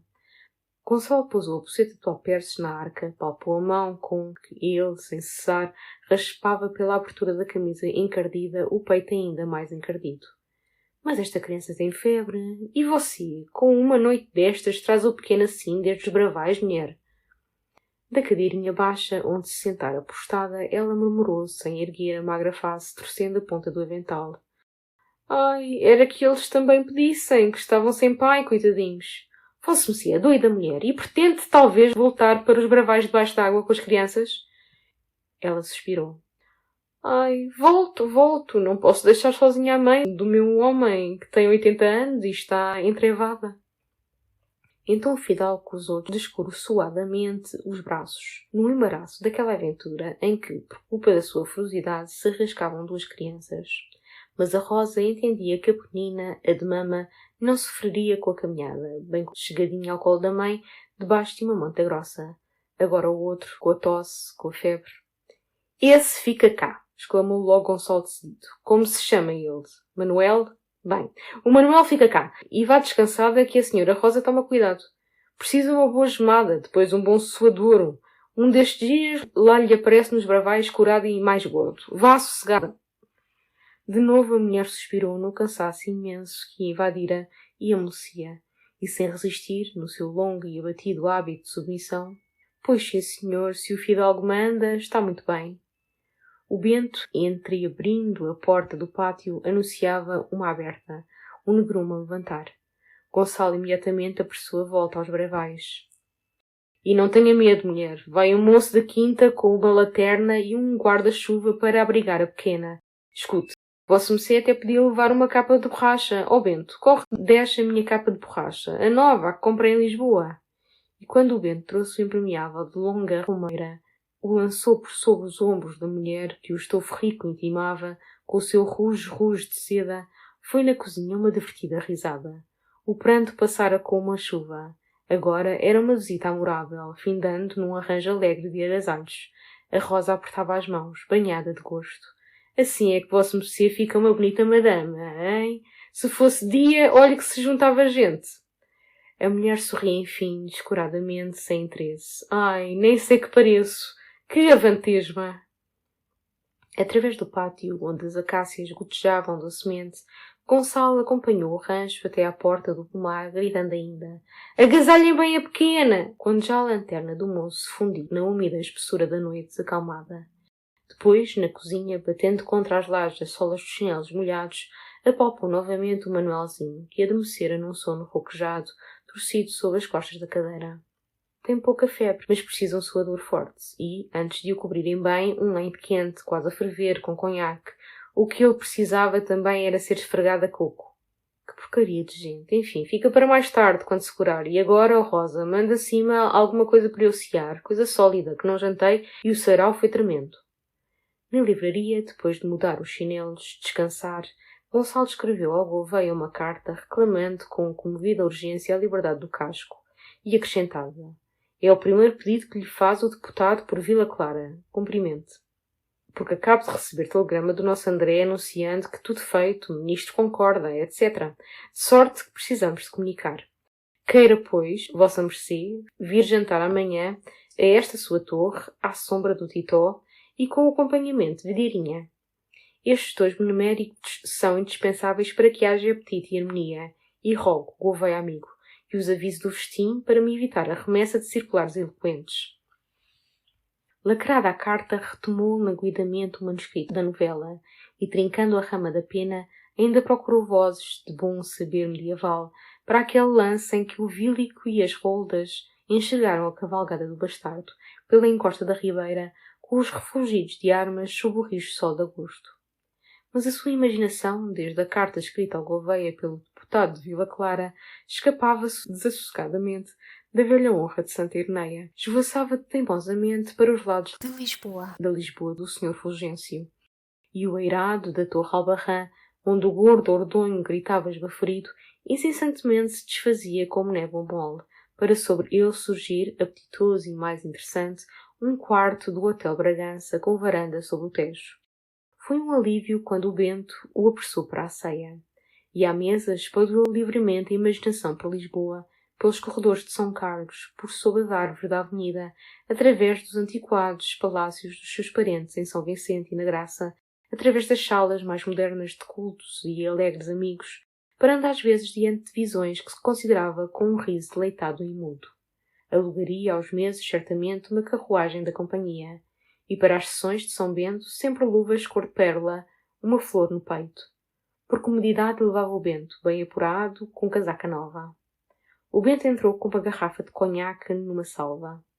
Dera a carta ao Joaquim da Horta com a recomendação de correr logo às 6 horas à casa do senhor administrador, de se demorar na vila por diante da cadeia até soltarem o casco. E já deitámos o pequeno no quarto verde. Fica perto de mim que tenho o sono leve se ele berrar, mas já dorme recaladamente. Está sossegado, hein? Acudiu Gonçalo, sorvendo à pressa ao cálice de conhaque. Vamos ver esse cavalheiro. E tomou um castiçal, subiu ao quarto verde com o Bento, sorrindo, abafando o espaço pela estreita escada. No corredor, junto da porta, num desbotado canapé de damasco verde, a Rosa dobrara carinhosamente a roupa trapalhona do pequeno, o colete esgaçado, as calças enormes, só com um botão. Dentro, o leite de pau preto, vasto leite de cerimónia, atravancava a parede forrada de um velho papel aveldado de ramagens verdes. Ao lado dos dois postes toneados, à cabeceira, pendiam 2 painéis, retratos de antigos ramires. Um bispo obeso, folheando um fólio, um formoso cavaleiro de Malta, de barba ruiva, apoiado à espada, com um laçarote de rendas sob a couraça polida. E nos altos colchões, o Manuelzinho ressonava, sem tosse, quieto, abafado pela grossura dos cobertores, umedecido por um suor fresco e sereno. Gonçalo, caminhando sempre de leve, repuxou cuidadosamente a dobra do lençol. Desconfiado das janelas decrépitas, experimentou que não entrasse traiçoeiro ar pelas gretas. Mandou pelo Bento buscar uma lamparina que arranjou sobre o lavatório com a luz esbatida por trás de uma vasilha. Ainda atentamente relanceou os olhos lentos pelo quarto, para se assegurar do sossego, do silêncio, da penumbra, do conforto. E saiu, sempre na ponta dos pés, sorrindo, deixando o filho do casco velado pelos 2 nobres Ramires, o bispo com o seu tratado, o cavaleiro de Malta com a sua pura espada. Recolhendo do tanque velho, do fundo da quinta, onde passara a calma depois do almoço, na frescura do arvoredo, entre sussurros de águas correntes, a folhear um volume do panorama, Gonçalo encontrou sob a mesa de livraria, com o correio de Oliveira, uma carta que o surpreendeu, enorme, em papel almaço, fechada por uma ombreia. E dentro a assinatura, desenhada à tinta azul, era um coração chamejante. Num relance, devorou as linhas, pautadas a lápis, de uma letra gorda arredondada com esmero. Caro e excelentíssimo Sr. Gonçalo Ramires, o galante governador civil do distrito, o nosso atiradiço André Cavaleiro, passeava agora constantemente por diante dos cunhais, olhando com ternura para as janelas e para um honrado brasão dos Barrolos. Como não era natural que andasse a estudar a arquitetura do palacete, que nada tem de notável, concluiu a gente séria que o digno chefe do distrito esperava que Vossa Excelência aparecesse a alguma das janelas do largo ou das que deitam para a Rua das Tecedeiras, ou, sobretudo, no mirante do jardim, para reatar com Vossa Excelência a antiga e quebrada amizade. Por isso, muito acertadamente, procedeu Vossa Excelência em correr pessoalmente ao Governo Civil e propor a reconciliação, e abrir os braços generosos ao velho amigo, evitando assim que a primeira autoridade do distrito continuasse a esbanjar um tempo precioso naqueles passeios de olhos pregados no palacete dos fidalguíssimos Barrolos. Enviamos, portanto, a Vossa Excelência os nossos sinceros parabéns por esse acertado passo, que deve acalmar as impaciências do fogoso cavaleiro e Arredondar. em benefício dos serviços públicos. Revirando o papel nas mãos, Gonçalo pensou: é das lousadas. E ainda estudou a letra, as expressões, descortinando que redundar fora escrito com um O, arquitetura sem C, e rasgou furiosamente a grossa folha, rosnando no silêncio da livraria. Aquelas bêbadas... Sim, era delas, das odiosas lousadas, e essa origem mais o aterrava, porque maldicência lançada por tão ardentes espalhadoras de maldicências já certamente penetrara em todas as casas de Oliveira, mesmo na cadeia, mesmo num hospital. E agora a cidade divertida, lambendo o escândalo, relacionava perfeitamente os rodeios do André pelos Cunhais com essa sua visita ao governo civil que assombrara a arcada. Na ideia, pois, de Oliveira e sob a inspiração das lousadas, fora ele, Gonçalo Mendes Ramires, que arrancara o cavaleiro à sua repartição, o conduzira serviçalmente ao largo del Rei, lhe escancarara as portas do palacete até aí rondadas e miradas sem proveito, e com sereno descaro alcovitara os amores da irmã. Tais desavergonhadas não mereciam que lhes arregaçassem as sujas saias no meio da praça, a manhã de missa, e lhes fustigassem as nádegas meladas, furiosamente, até que o sangue ensopasse as lajes. E, para maior dano, as aparências todas combinavam contra ele, traidoramente. Essa insistência de André, cocando gracinha, estrondeando a calçada em torno do palacete crescer, impressionava justamente agora, neste agosto, nas vésperas dessa sua aparição à janela do governo civil, que Oliveira comentava com um mistério histórico. Que inoportunamente morrera um animal de Sancho de Lucena. Meses antes, nem mesmo a malícia das lousadas ligaria a sua reconciliação com André, e um cerco amoroso que não começara ou não andava tão murmurado. 3 ou 4 meses depois, André, sem esperança, ante o palacete inacessível, certamente findaria os seus giros pelo largo de rosa ao peito.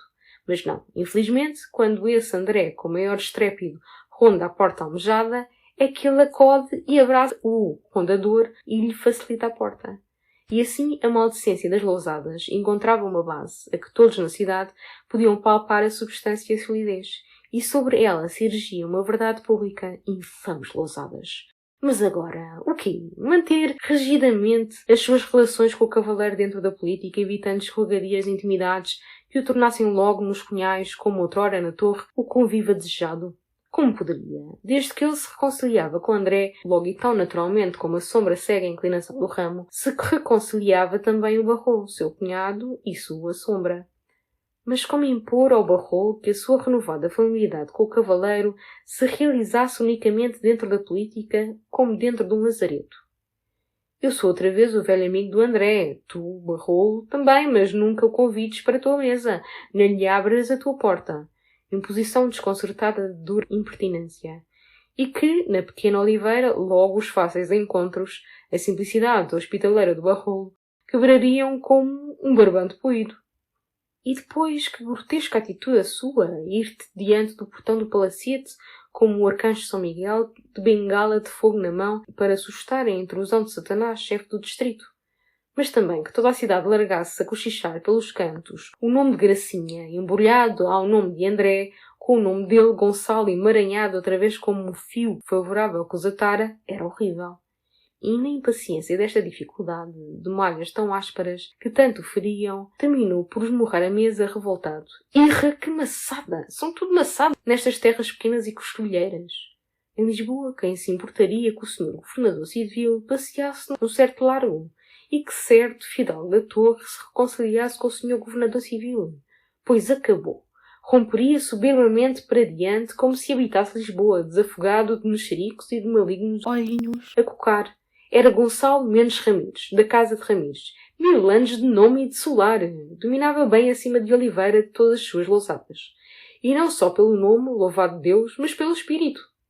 O André era seu amigo, e entrava em casa de sua irmã, e Oliveira que estourasse. E nem consentiu que a suja carta das lousadas desmanchasse a quieta manhã de trabalho para que se preparara, desde o almoço, relendo trechos do poemeta do tio Duarte, folheando artigos do Panorama sobre as guerras de muralhas no século XII. Com um esforço de atenção erudita, abancou, mergulhou a pena no tinteiro de latão que servira a 3 gerações de Ramires.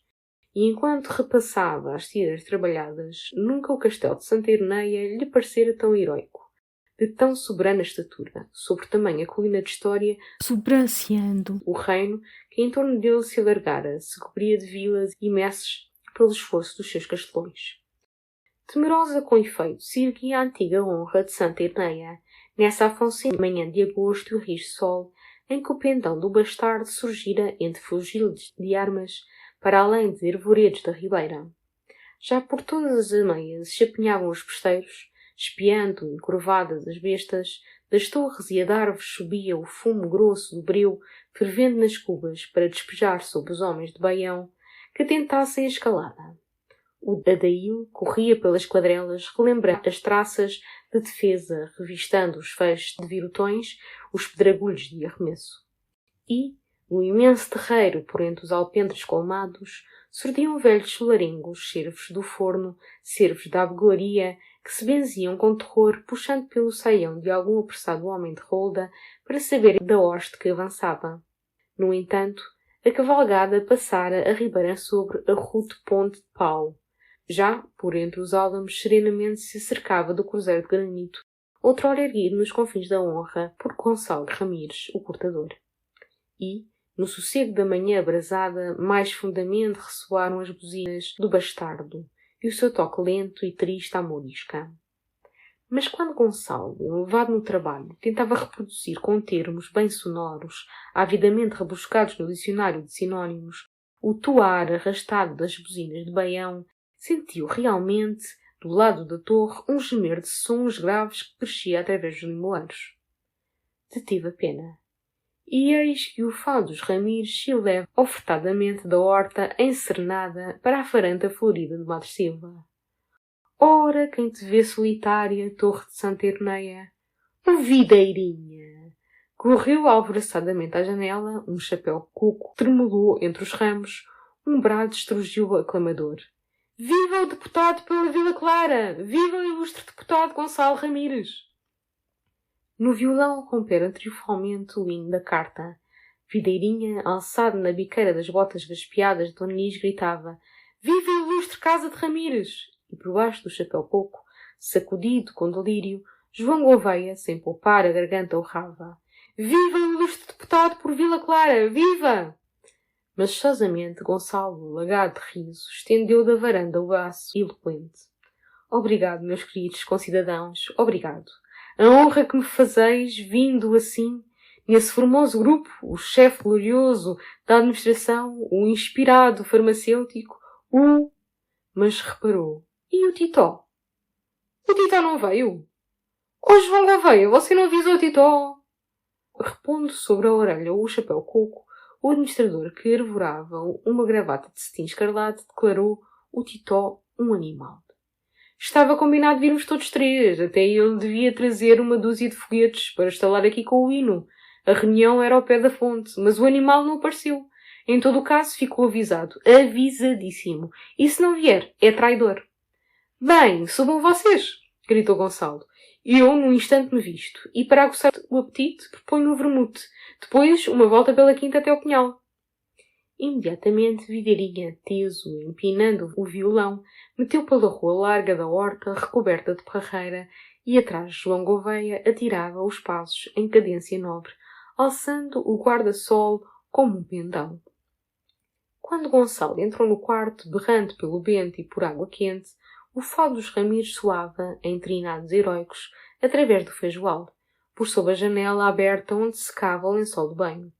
E eram as quadras preferidas do fidalgo, as quadras em que o grande avô Rui Ramires, sulcando os mares de mascate numa urca, encontra 3 fortes naus inglesas e, do alto do seu castelo de proa, vestido de grã vermelha, com a mão no cinto diante a tauxiado de ouro e pedras, subitamente as intima a que se rendam. Todo alegre e a mão no cinto, junto do sinal real, gritando às naus, amai, nai, por El Rei de Portugal. Gonçalo abotoava à pressa os suspensórios, retomara o canto glorificador. Todo alegre e a mão no cinto, junto da cinha real. E através do esforço esganiçado pensava que, com tal linha de avós, bem podia desprezar Oliveira as suas lousadas horrendas. Mas o trovão lento de Titó retumbou no corredor. Então esse deputado de Vila Clara já está a vestir a farda? Gonçalo correu à porta do quarto radiante. Entra, Titó! Os deputados já não usam farda, homem, mas se a tivesse, com os diabos. E eu hoje farda, e espadinho, e chapéu armado, para honrar hóspedes tão ilustres. O outro avançara vagarosamente, com as mãos nas algibeiras da rabona de veludo cor de azeitona, o vasto chapéu braguês atirado para a nuca, desafogando a honesta face barbuda, vermelha de saúde e sol. Eu, por farda, queria dizer libré de lacaio. Ora essa! E o outro mais retumbante. Pois o que vais tu ser, homem, se não sujeito às ordens do Sr. Fulgêncio, do horrendo careca?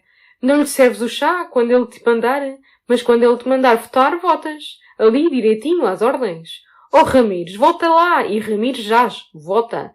E de escudeiro, homem, é de escudeiro de libré. Gonçalo sacudiu os ombros impaciente. Tu és uma criatura das selvas, lacustre, quase pré-histórica. Não entendes nada das realidades sociais. Na sociedade não há princípios absolutos. Mas o Titó, imperturbável... E esse cavaleiro? Também já é rapaz de talento? Também já governa bem o distrito? Então Gonçalo protestou, picado, com uma roseta forte na face. Quando negara ele ao André talento ou jeito de governar? Nunca. Só rira, gracejando, da sua pompa, da bigodeira lustrosa, e de resto o serviço do país exigia que, por vezes, que aliassem homens que nem partilhavam os mesmos gostos, nem procuravam os mesmos interesses. E, enfim, o Sr. António Villa-Lobos vem hoje um moralista muito terrível, um catão com quem se não pode jantar. Ora, foi sempre o costume dos filósofos muito ríspidos fugir da sala do banquete onde triunfa o devasso e protestar comendo na cozinha. Titó serenamente virou as costas majestosas. Onde vais tu, ó Titó? Para a cozinha. E como Gonçalo ria, Titó, junto da porta girando com uma torre que gira, encarou o seu amigo. Sério, sério, Gonçalo. Eleição, reconciliação, submissão, e tu em Lisboa às cortesias do Sr. Fulgêncio, e em Oliveira de braço dado com o André. Tudo isso parece que destoa. Mas enfim, se a Rosa hoje se apurou, não aludamos mais a coisas tristes. E Gonçalo bracejava, de novo protestava, quando o violão ressoou no corredor, com as patadas bem marchadas do Gouveia, e o fado recomeçou, mais meigo, mais glorificador. Velha casa de Ramires, honra e flor de Portugal.